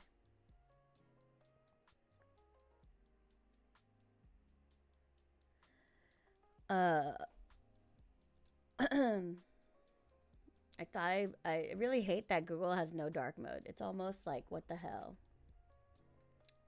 What is the point? I put a dark mode thing on and it doesn't work. So I guess we're all gonna have to suffer. I'm sorry. Okay, so the next thing that we did was Advanced Content Strategy by Zesty Bestie. This was one of my favorite ones because he also does multi-platform streaming. And he introduced this Hero Hub hygiene method where you actually focus on having your hero content, your content, like a hub for everyone to go to, and then your hygiene content, the stuff that continuously updates your content pool. Oh shoot, there's chat. Sorry, I don't watch it, but it's strange that the admins and staff let them get away with it. Yeah, 100%. Oh, please, how streamers don't have the power over. Let me see this. Streamers will have the power over others. You think they can just peer pressure people to stop making profit? Not going to happen. No, I don't think that's what Joe Dubs means. I think he just means like we as streamers have the ability so that we could at least together collaborate with, like, hold ourselves accountable for the people that we collaborate with. Like, I can easily say no to somebody and who doesn't, is not in line with the content that I create. And that's actually what I kind of got from Christina and Amber's panel, is that you yourself know what you are comfortable with. So don't go past it. It's a lot harder said than done, for sure. No big streamers need to get the staff to do something. Yeah. But I contradicted myself about staff doing nothing. Look, it's not easy. This problem is not easy to solve. That's why I keep saying all I have in my control is what content I do, how I approach this content, and the people that I work with. I read the description. Oh, yeah. Okay. So this was so good. I will share my notes with you also, Shinji, as well. But what I loved about the biggest takeaway from this is that if you're multi-streaming, it's even more important to have a hub. And it doesn't matter what that hub is. If it's Twitch, or if it's your website, or if it's a link tree, have a place where they can go and they can start there. So I loved that one. They won't permaban streamers who bring in profit. That's why they're all temp bans. Profit overall. I mean, look, they need to do what YouTube does. When somebody like crosses the YouTube terms of service, like, they're just gone. And sometimes they can get it back, sometimes they can't. So I agree. I agree with that. I think, like, my job as a creator is to demand it, right? Like, This is why I'm doing this. Okay, the audio masterclass with Yamaha was also really good. Oh, sorry. Zesty Bestie. I was supposed to show these off. I don't know if any of my mods can also shout out while I call some of these people out because I keep forgetting. But I really appreciated um, their panels. So Zesty Bestie was another one who I also followed. He does a lot of really cute content. His demographic, he actually said, is single mothers ages 27 to like 40 something. And I was like, hey, that's me. I would totally watch that. And I even saw him doing IRL streaming at the event. So I don't have a problem with IRL streaming. Just don't be a dick about it.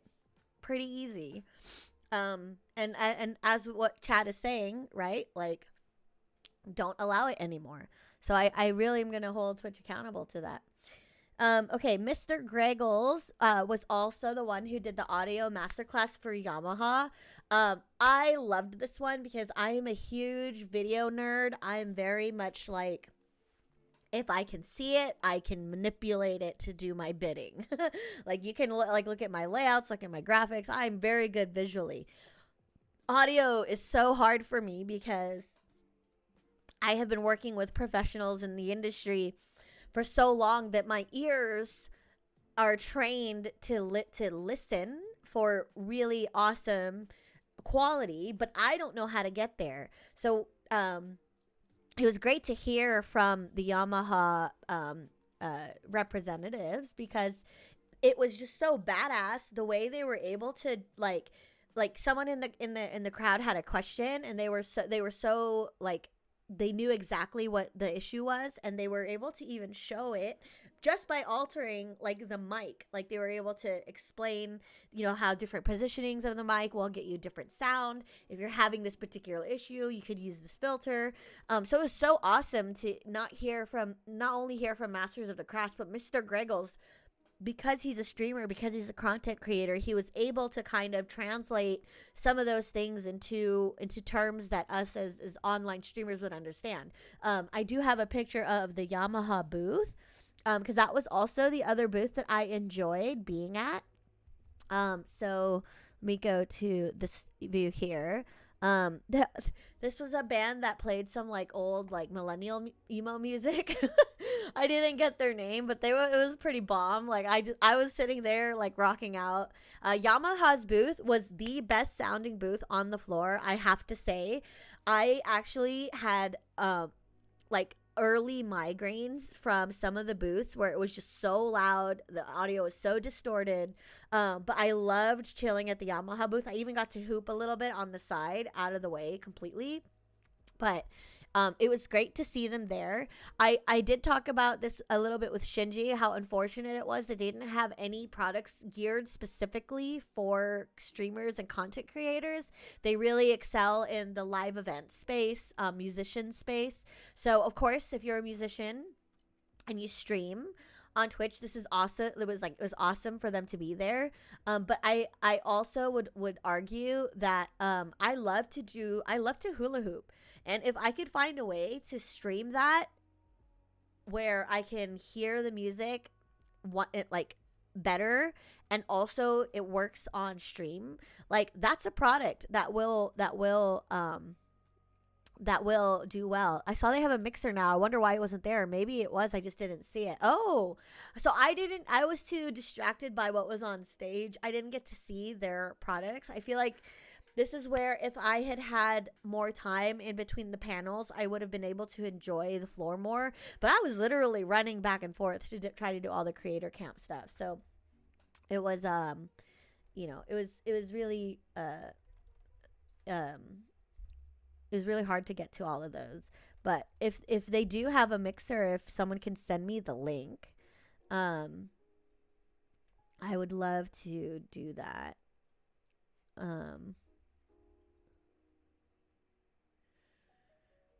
Sorry, I'm trying to log into. Apparently, none of the things that I've been wanting to use for the stupid dark mode is not working. Like, I can't even get into my Notion And Notion would be better too. Oh, there we go. I don't want to use your AI shit. I just use Claude. I just use Gemini. I don't want it built in. I've got a gripe with some of these apps. I swear to God, I don't need AI on everything. I got it. Like, you're not the best at this anyway, so why would I use you? Oh my God. Sorry. A little bit of nerdy rage there. I'm serious. Like, I don't care about it being in everything because you guys don't even do it well anyway. All right, sorry about that. We're now in dark mode. Oh, I couldn't stand it anymore. I'm sorry, y'all. This is the ADHD talking. So, okay. The masterclass with Yamaha, great. I didn't know they had a mixer. So if they do, please share it. I would love to look at it. Because I do feel like for my own content, the thing I struggle with the most is being able to understand where my audio is at. And I can only do it by, like, hoping that you guys help me, because this whole time I didn't even know that you guys can't hear the music, huh? Oh my God, I didn't want to AirPlay. Yeah. Oh, there you go. So I just wish I had a better way to hear it back. Mr. Greggles did give a tip. I just need to find it on where it is in Streamlab, but there's a way to get yourself to monitor your output without the lag that usually happens when you're kind of not running the method locally. Like, there's a way to listen to the local audio back and not have it go through the stream and come back, or go through the program and come back to your ear. I just have to figure that out. But that was a pro tip. The other one was with I'm Tracy Allen. He did a creator camp panel for maximizing VODs. This is where I really learned how important it is to do clips and highlights. Twitch actually released this feature, which is like on the top of my chat right now on Twitch. If you just like scroll through, actually I'll do this. You can see who has made the most like popular clip in your channel. And if I go to here, it just looks like this. But this is their way to kind of promote people making clips and highlights, because this is basically how Twitch is handling discovery. A lot of the consensus from other creators that I hear is that we're using multi-platform as a way for discovery, so more people have access to your stream. Twitch does this already. So within the Twitch universe, you can create these clips and highlights, and they'll push it to people who also are watching the same kind of content. I didn't know this. I could have assumed it, but they are really doubling down on it, because they now allow you to create clips within your favorite creator's channel. And depending on how well it does, you can get this badge, this fancy badge. I love it. I didn't even know that they were doing it. So another creator gave advice that what they do with contests when or challenges is that they do gift cards. They give away gift cards for people to reward them.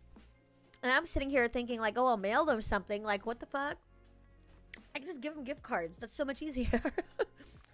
So that's what I learned with I'm Tracy Allen. He also explained that the timing of the clips and when you release them can make a difference to whether or not somebody goes to your channel or not. This was brilliant, because the way that he promotes his clips is that if he's about to do a stream or something right after and he has a clip that he thinks is going to pop off for whatever reason, he'll post it with a call to action image, so that wherever that clip goes, whether it's YouTube, TikTok, wherever, it shows where his hub is, where his home base is. It was brilliant. That was the biggest takeaway that I got from that. Day 3, another creator camp. This was the one with Christina and Amber. Superfan strategy build to monetize. I felt like this one for me was a little more personal as to why it resonated. These are just girls fucking doing their thing. Yeah, they're lesbians. Yeah, they were basically just like on just chatting and being themselves. But like they built a community around it. there's like this really strong sense of womanhood in their chat, and they're just so welcoming and inviting, and like they do it on such a large scale. So to me, they've proven that it's not about doing dumb, shitty things on stream, that it's not about getting people to pay for bits and cheers and hypes and stuff. Like, yeah, that's fun, but like it's the connection that they made. Like Amber and Christina both say that like I asked, you know, as someone who tends to be an oversharer, how do you have boundaries, how do you have limits? They were straight up, like they were like, you know, Amber was like, I have a problem with oversharing too. Like, that's the really hard thing for me. And Christina was like, you're the only one that will know what you are and aren't comfortable with. And even though I already knew that, the fact that she was saying it just kind of hit me harder, because they're doing it well. Like, they're so popular, and like they were live just a second ago with 1,000 people. And this is already knowing that Twitch kind of, you know, fucks with your viewership numbers so that you don't bloat your ego or whatever the reason why. They just already do that. So I'm just oh, okay, here's the Yamaha thing. Thank you, Shinji. Microphones and mixers. Oh my gosh. Is this the one? Dude, I didn't get to see any of this. Oh, I'm so bummed. I really wish I had more time in between the panels. Because I would have probably gone there. So yeah, personally, I just felt like, as a creator who's been out of the game for a while, I was really intimidated by the way that some of these now partners were running their streams, because I don't do it that way.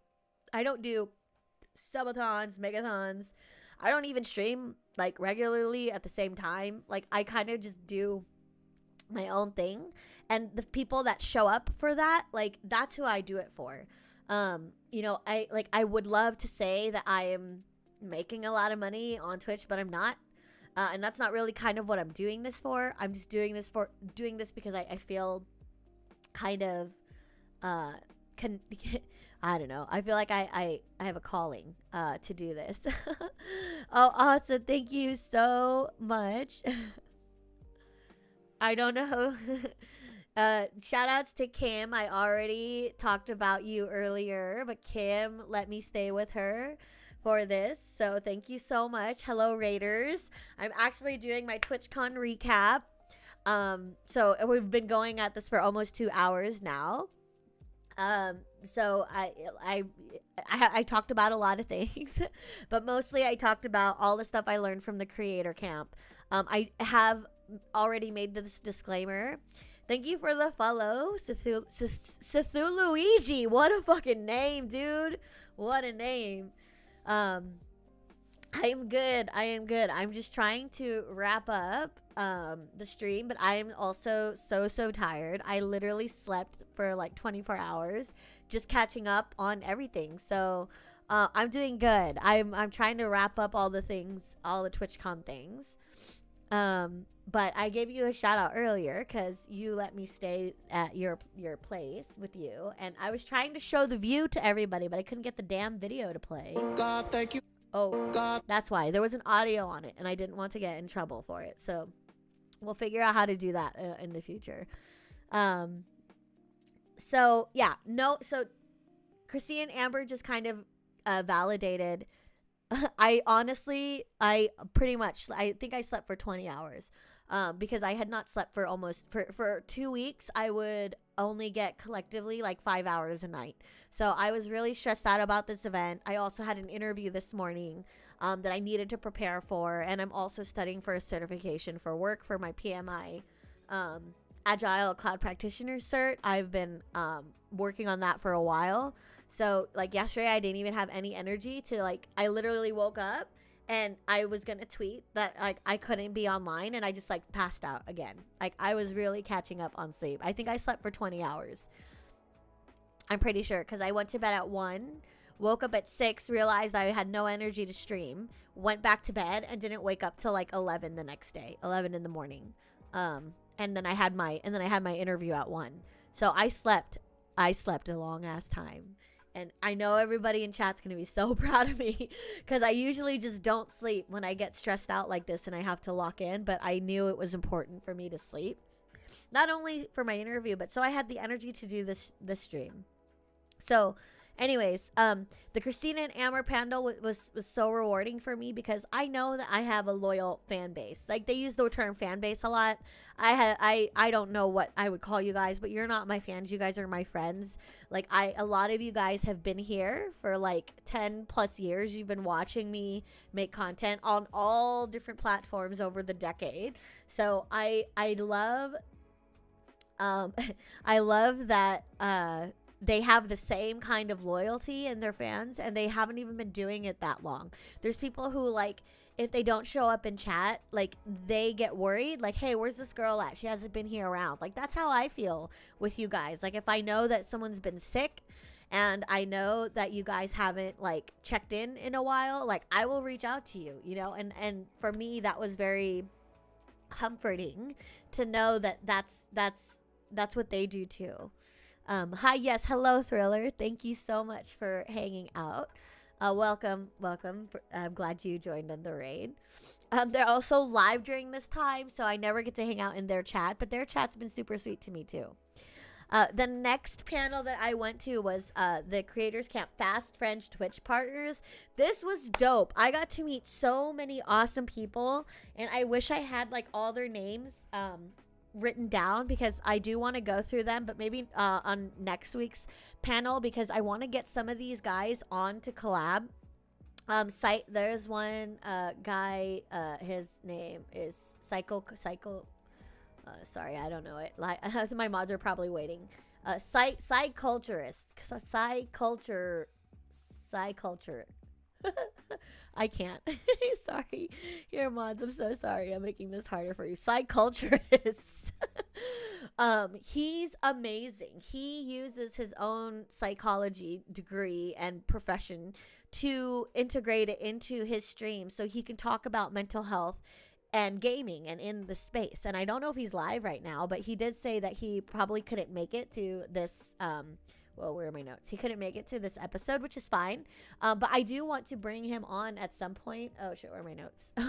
At some point, because I think that the issue that we're seeing at the TwitchCon events has more to do than just, like I keep saying, than security. Like, there's so many different types of people now that are creating content, and then there's like this weird shift in the mentality behind it where it has to be weird and crazy. He is live. Okay, cool. I'm giving him shout outs and props because you know, he said he couldn't come today, but I would love to get him on.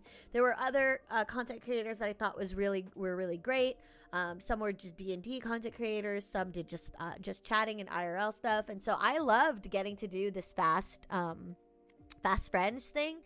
This was a better environment to do that speed dating thing because we basically just kind of you heard the Dan Clancy name drop? Yeah. Dude, I'm staying away from that because, like, I really don't, like, I mean, like, I don't wish any harm on anybody. I'm not like that because I really do. I do believe the universe is listening to shit like that. Yeah, probably doing a TwitchCon recap. I mean, might as well. But anyways, I have nothing to say. Like, he doesn't mean anything to me. So I would love to get some of these partners that I met on for a collaboration. I have a list of them as well. So I will be doing another kind of recap on their content because I think that there's a lot I can learn from them. We're almost to the end here. I'm so sorry. It's been taking me so long. I really do want to still play tonight. If I have the energy, I might play for a couple hours. But we'll see. So the booths I checked out, like I said, Yamaha's was great. Like, as an attendee, as a person who likes to go and listen to music and dance, the Yamaha booth was on point. Like, it sounded wonderful. I really enjoyed being there. Stream Elements. I need to give special shout outs to fucking Stream Elements. So they gave me my first and only ribbon. I didn't know this was a thing until the last fucking day, that you were able to collect these and put them on your badge. I was just out of the loop on it. Like, Shinji, I think you had a little bit more than that. But Stream Elements, if you don't know, I use them for all my overlays and stuff like that. So if you watch my normal daily gaming streams, I do like kind of a zombie attack thing. Stream Elements was so sick. I went to their booth. I told him about an issue I was having. The lead engineering, whatever director guy, he's got such a high ass title. He's on my LinkedIn right now because that was the only way I could connect with him. He busted out his laptop, logged into some admin shit, pulled up my thing, like cleared out this error message I was having. And he was trying to go and troubleshoot all the issues that I was having with my multi-streaming. Because if you guys know, when I do my zombie widget, it only works on one versus the other. He couldn't fix that problem, but he did trace it back to the fact that it could probably be something happening between Streamlabs and the widget. But it should work on Stream Elements if I was natively streaming from that or OBS or something. So I was just curious to see if they had like any issue, any information on that. But they showed up, dude. And that actually brings me to my point. Streamlabs was a letdown. Like, they had this great newsletter which showed what they were going to be demoing at the event. They talked about Stream Shift, which I was really excited to see. Let me see if I can go to the, I don't know. There you go. Multi-stream. No, I don't even see it here. But they had, they were promoting this thing called Stream Shift, where you could take your entire streaming setup, jump onto your phone, and like do IRL streaming. I was actually down to see that. I went to the booth. I checked in like they wanted me to with my badge and everything. And they were like, we do demos every 5 minutes. Nobody did a demo for me. I was there. I was actually there waiting for Shinji. Nobody came up to me. I even went up to them. They didn't show me anything. I have no idea what their fucking booth was about. They had all these other stations set up. I think you could have like started streaming at the event and then like go to your phone. It was horrible. It was such a letdown. Minecraft booth fucking killed it. I didn't even get a chance to record anything because as soon as I saw it, I called my son. This is the only picture I have. This is the only picture I have of it. But they had this amazing setup with this bright green carpet, so you knew you were in the overworld. And there was a giant wither with a happy face on it. And like, they brought the whimsy and the spirit of Minecraft in their booths. Like, they spent money on that booth. It had a large area. It was completely interactive. You could go in, walk through it, take pictures. Again, I didn't take any pictures because I was just enjoying it. Would really love to take a shot of getting OBS working and not having to use Streamlabs. I'm down. I'm down, Shinji. Now that I'm not in TwitchCon mode, I have a lot more time. So we'll do it. We'll do it. I'm ready. So I loved their booth. This was really nice for me. It actually made me so sad that I didn't bring my son. Because he would have enjoyed that. All right, wrapping up here. So overall, I enjoyed this event, but as a partner, I would not go on my own anymore. I would much rather collaborate with another company that wants me to cover the event, because I just felt kind of wasted there. I was wandering around with so much time to kill. If I didn't have panels to go to and learn, I would have nothing to do. I like woke up at 10, just strolled into the event. You know, I'm used to being up at like 5 a.m., 6 a.m. call time, and we're like getting ready for everything. So I would not pay for my own to go anymore. If they didn't have the partner area, I would not go at all. It was, I felt bad that I couldn't, that I had this ability to go somewhere else when I didn't want to deal with the crowds anymore. So I respect that they had the partner area, but I think they should have that for the normal people too. Like a quiet zone where you're not going to get interrupted by everything happening around you, like no one with cameras or whatever, and you could just relax and take time to just like de-escalate. This is something that Psyculturalist has also commented on, that it would be nice to have a quiet zone that isn't just for the partners, because then I would have loved to have sat there with Shinji and Sean and Kim and kind of, you know, de-stress and not be on my own, because I was by myself all the time at the partners area. even if I do get a job working at TwitchCon, I will require staying next door. Not just because it's convenient, but because it was safe. Like, this is in a very busy area of San Diego. I mean, I heard that there was even a fight that broke out outside the venue. And it's like, look, that's probably going to happen anyway because of, like, the fucking gas lamp districts right there. People would be drinking and going crazy. So, I would just require staying, if not next door, at least close enough where I can walk back to my hotel safely. That's why, you know, I will always give props to Shinji because, you know, I was literally only next door and I didn't feel safe walking there. So, you know, that really made all the difference. Oh, gaslight. I said gas lamp. Is it gas lamp or gaslight? It is gas lamp. Gas lamp quarter. The gas lamp quarter. Gas lamp quarter. It's beautiful. It's a beautiful place, but people be drinking there. It does get a little bit rowdy. So, you know, in general, I just would like to stay as close to the venue as possible just for safety reasons, and for being able to walk there. And how I feel overall, I do hold Twitch accountable. It's their event. I don't want to say that I don't hold them accountable. They need to reevaluate how they're doing meet and greets. They need to, like, figure out how they can get better security for these creators that are willing to put themselves out there 100%. Even more so, they need to hold creators accountable for what they're doing on their platform. Like, it's not okay. Maybe I'll be lucky enough to go as a partner next year. A girl can dream. Shinji, let's go. Let's make you partner. I don't know what we have to do, but let's make it happen. I am down. But yeah, I want to hold ourselves accountable, okay? Not just like me as a creator, but like I also watch people's streams. Like I also see how people in the chat pop off. And sometimes like all it takes is for one person in chat to be like, nah, I'm not okay with that. Like, I don't want this. Like, can a mod please ban this person? Like, you know what I mean? Like, together we can make this Twitch space be the space that we want it to be, you know? And if you want, we can start right here, right? Like, I'm not gonna do crazy fucking shit for fun. Like, I'm not gonna eat something on camera for fucking bits, okay? I have more to say than just be like a dancing, you know, monkey on stream. Like I really think there's some substance that we can give even in a just chatting environment, even in an IRL environment. Like we can make it work, you know. And so I don't know. Anyways, that's kind of the wrap up for what I expect for the future.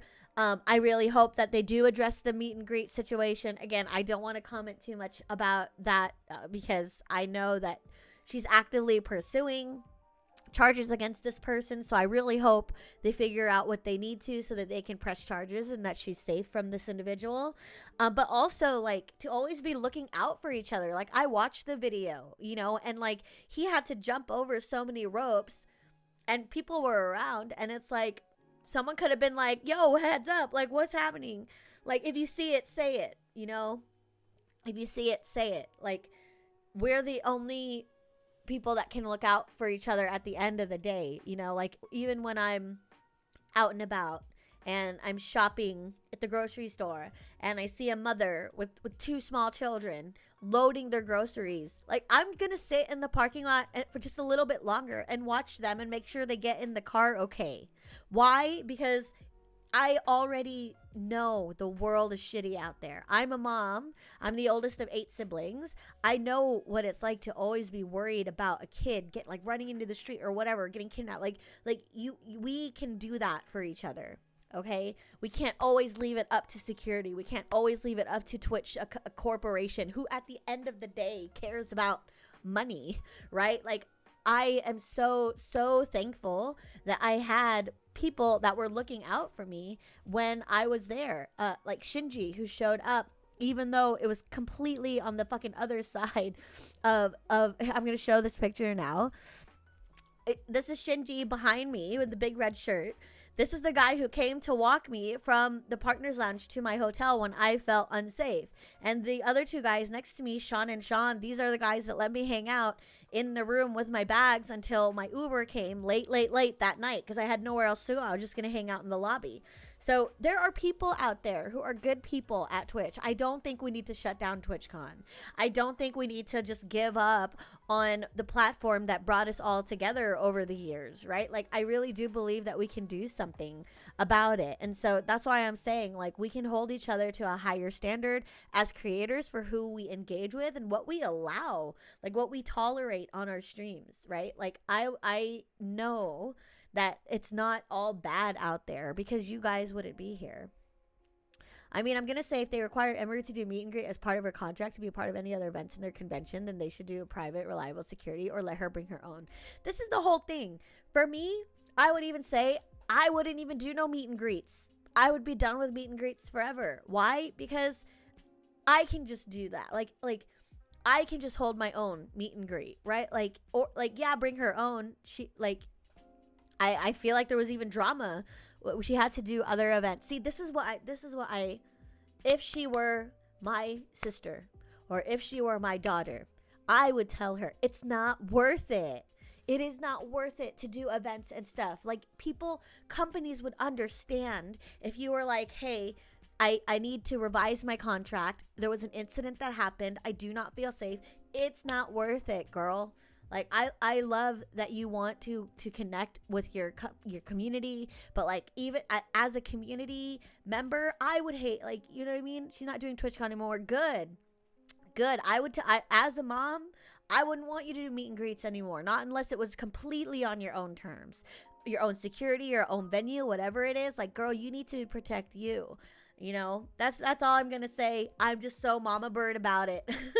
You know, like, I just would not risk it anymore. Like your fans would understand if you took a break from doing meet and greets until you resolve this, until you find out why this guy did what he did. Why are people doing what they do? And if it's your community that's breeding this kind of behavior, you know, like, let's fix it, right? Like, let's look into that. So, I don't know. I'm so old. That's why I'm saying be the change, okay? All I can do is make sure that my platform and my space is a safe environment for myself. And also that, like, I give everybody who watches me a place to go where they can honestly just, like, unwind and play some games, you know, and not have to worry about shit like this. Like, it's already hard enough to live our damn lives. Like let's just have a good time. So again, I just shout outs again to where did it go? I don't even have it anymore. This is where I go crazy. But shout outs to everybody. I will totally take messages in chat, so we can always you guys can ask questions for a little bit. Okay, Joe does. My problem with Twitch is how they responded to the Emery situation. Instead of being like, let's get cops involved, at first they gave the assaulter a 30-day ban from the site. Yeah, hands down. That was the wrong reaction.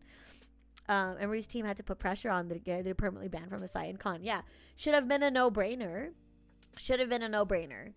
Also, I don't know why they didn't involve the cops right away.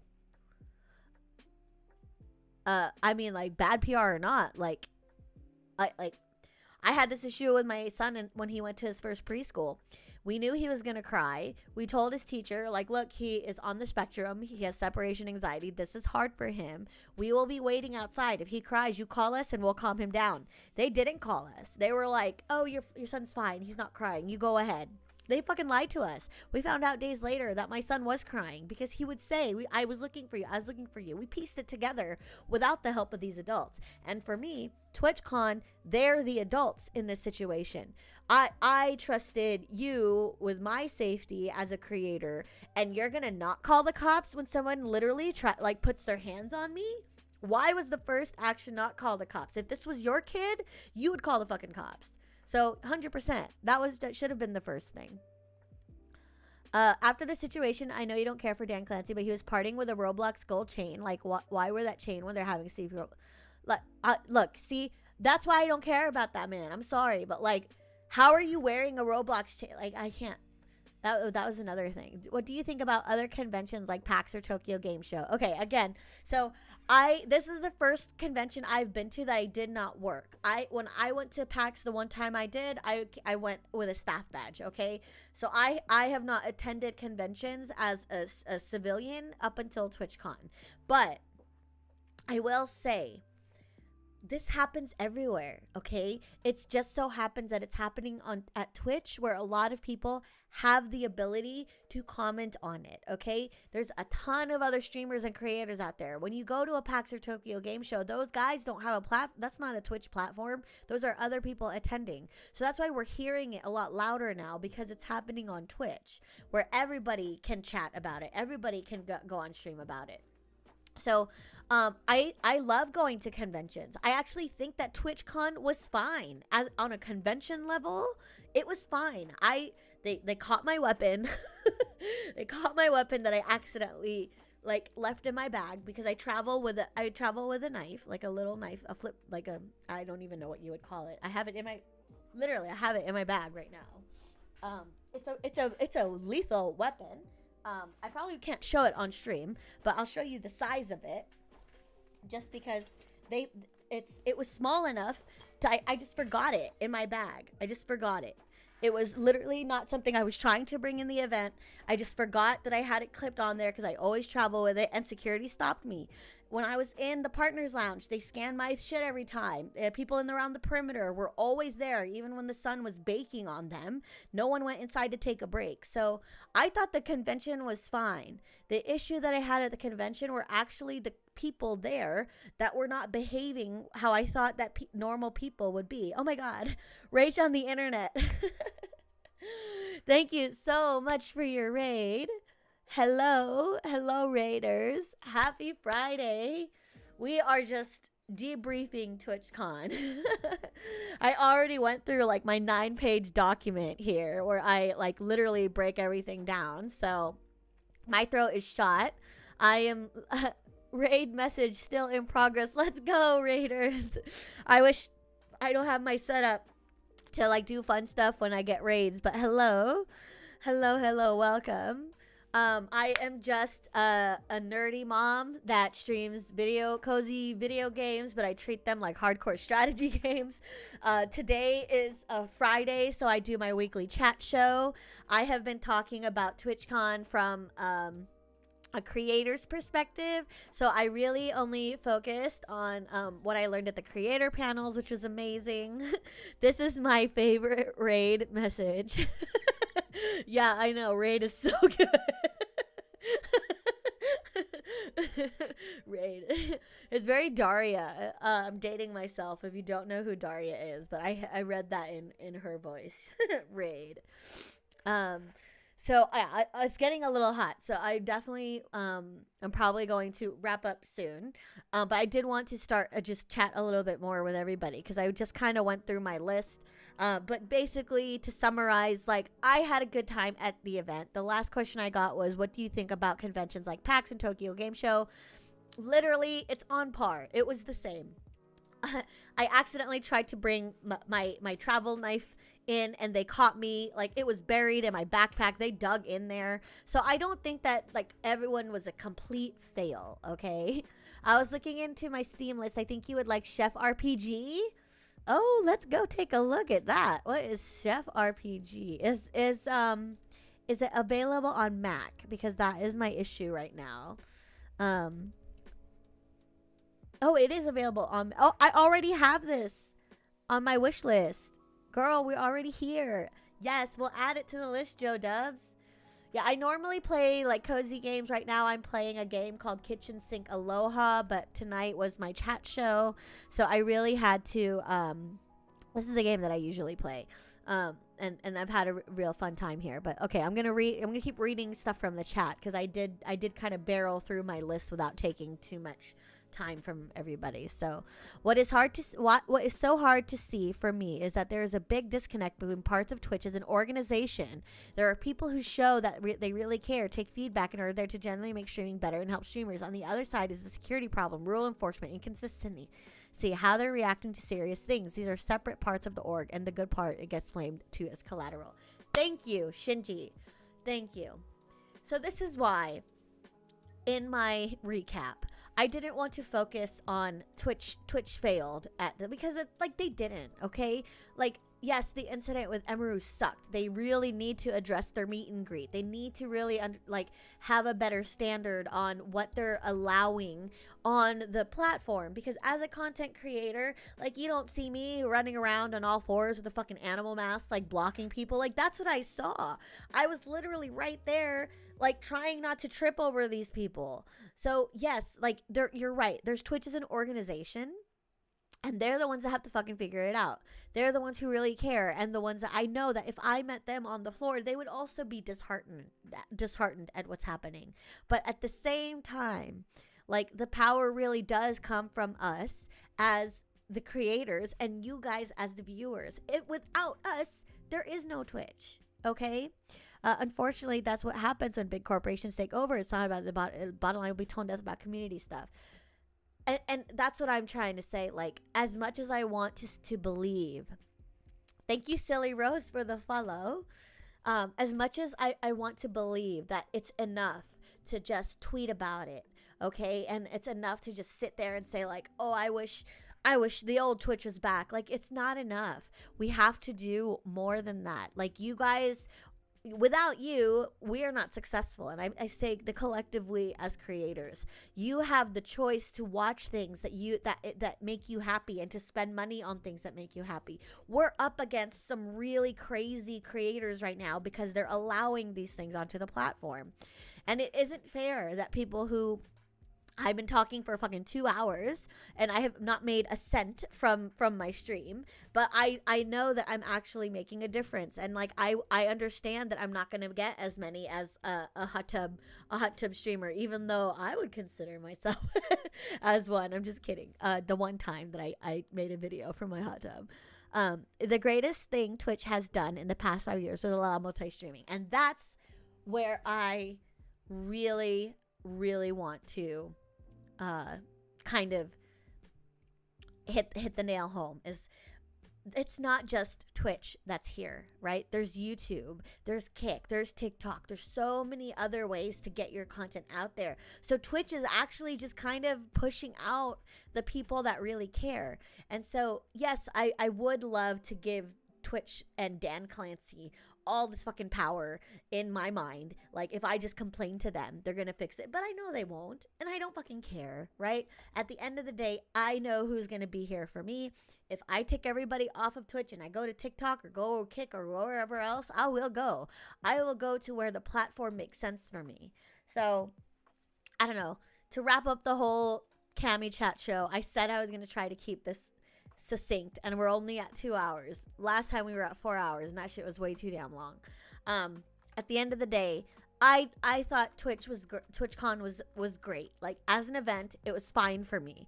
I learned so many things. I showed you guys my rundown, my list of all of the things that I learned. This recap was like barely about the security thing. It just came up in natural conversation. But I learned so much there. I really enjoyed the creator camp, and I enjoyed getting to see the Minecraft booth. I got an Angry Birds thing for my son that he still hasn't parted with. Like, it's a plushie.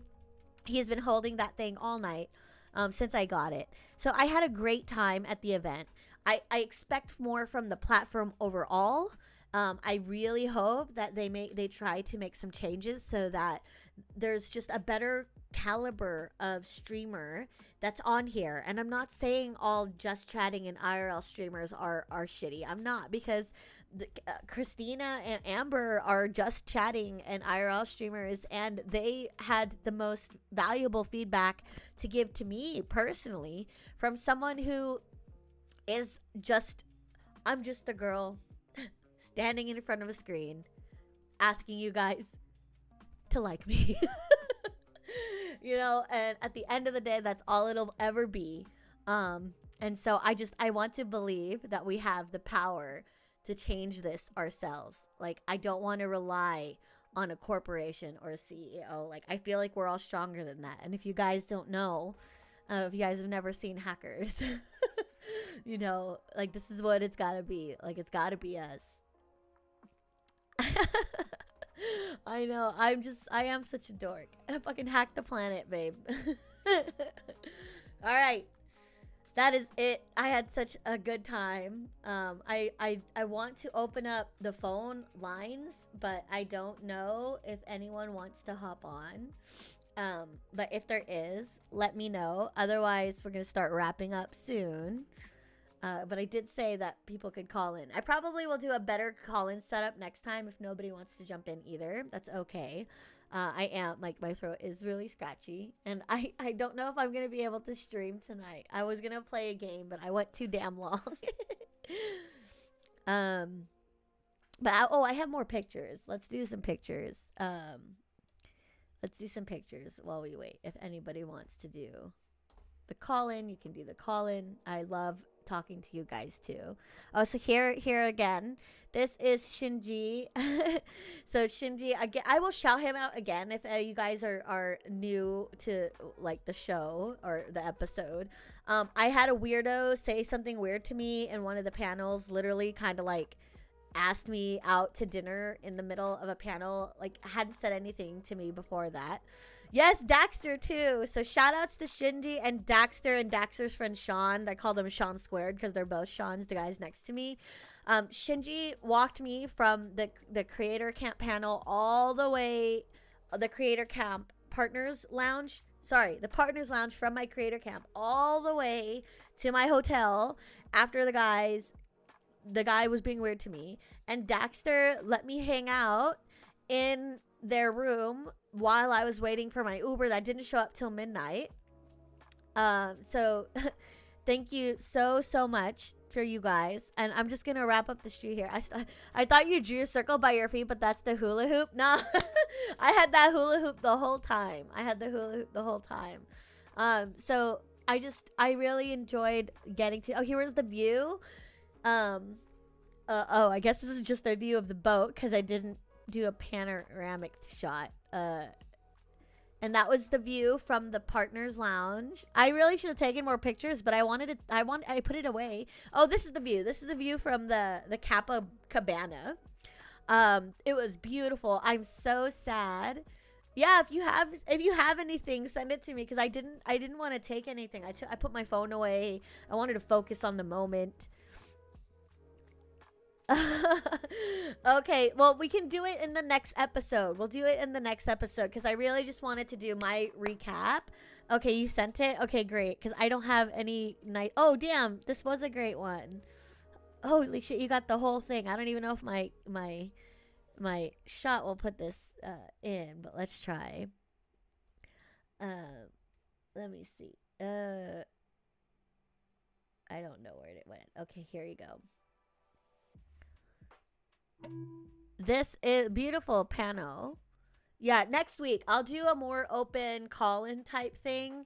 Next week I just really wanted to get my thoughts out there because I've been sitting on it. Me when I call in to say Twitch should be banned all category about hot tubs, pools, and beaches. Like I loved getting to update you guys from the hot tub. Let's be real here, they're good. This is them again, Christina and Amber. Their panel was so great. Like and I feel like I'm a part of their community now because when I go in, everybody says hi to me. Like that's why I have to believe.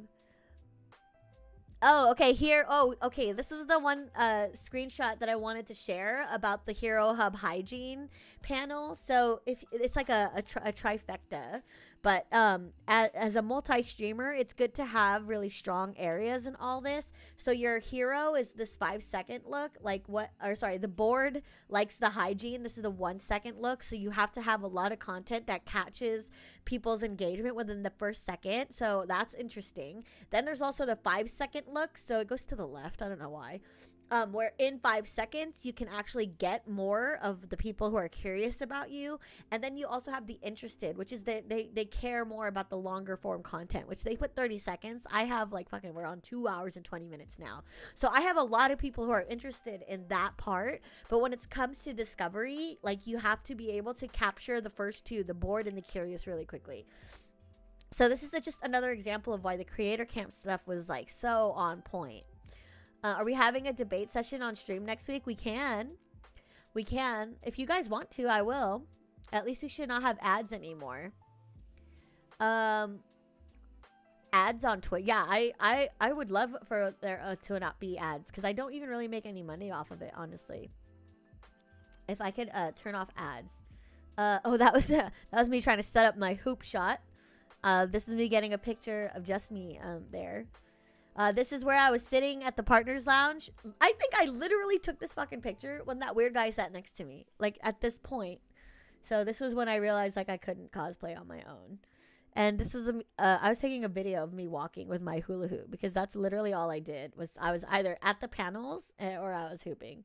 But I gotta figure out how to get my videos to play, because I have better stuff. I just haven't figured it out. You're 80% kidding. I am not kidding. I feel like a lot of people really want to talk about it, and I am all about talking, right? Like, I feel like there's a lot of power in our words and what we say and how we do things. So I am up for it. If you guys want to have a debate session next week, I will get some guest speakers to kind of jump on too, so that we can speak and have like a panel. You let me know. We'll make it happen. LT, you already volunteered to mod it. All right, so I've made this decision. I cannot stream anymore. My throat is hurting, and I still am sleepy. I still am tired, so I'm going to listen to my body and get some rest. I'm just gonna say my good nights to everybody. Over on Twitter, we had 16 guests come through. We have one person hanging out right now on Instagram. I don't know who you are, but thank you. I see you. It won't show me who it is. I think the last person that joined was Jay Wong, and I don't think he's there anymore. But shout outs to Instagram. Thank you for joining. Let's go over to YouTube. We had Mac 19 PM, and that's about it. It was really quiet tonight. Thank you for hanging out. Jellybean, shout outs to Jellybean, who sat in TikTok for a little bit. I see you. And then on Twitch, we have a ton of people. We have Who's That Kari, Shinji, Petrified Tissue, What's Up Tori, Lila, Lovely J Cakes, Lazy Lucas, Joe Dubs, Deathsaw, Daxter, Catalaster, KCP TV, 8 Aces, and we have mods, Nietzsche, KF, Alti. Thank you guys so much for being here. I'm so sorry I couldn't keep going. I'm just exhausted still. But I hope that I will see you guys tomorrow. We will do another one of these next week, and we'll have the lines open, and we'll go crazy with debates if you want. We will talk about this until nobody fucking wants to hear about it anymore. Because until they fix shit, I'm not shutting up. I'm not shutting up. Okay. Good night, everybody. If you are on Twitch, we're going to raid out. I'm going to hang out, and we're going to find someone to raid. We're going to do a little Rizzy raid. Have a good night, y'all, and stand by. We're going to raid out. So, let's do it. Okay, who do we got? Let's do... Oh my gosh, we'll do Primrose, because she was so good. And, I don't know what she's doing, but she's got a lot of bling on there. How are you? Let's raid this beautiful soul. Thank you guys again. Let's raid. Adorable. And we'll thank her for the most amazing panel. She was just like, "Hi, you're Primrose, right?" I'm like, "Yeah." She's like, "I'm friends with Snoopy. I just had to meet you." I was like, "Oh my god, hi." It was really cute. Cami, thanks so much for the raid. I appreciate you. If you had a good stream. Sky, thanks again for the gifteds earlier. I appreciate you. What's good, Old? How are you? Welcome here. Hi, Cami. I say my TwitchCon wrap up. Nice. What was your overall thoughts? That's good, Death. How are you? Oh, that's so cute, dude. That's so cute. Oh, this is kind of a cool ring. This one's kind of cool, actually. That's a cool ring.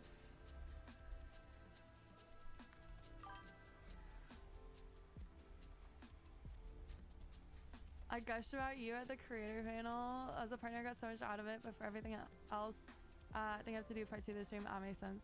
So much from your creator. I really appreciate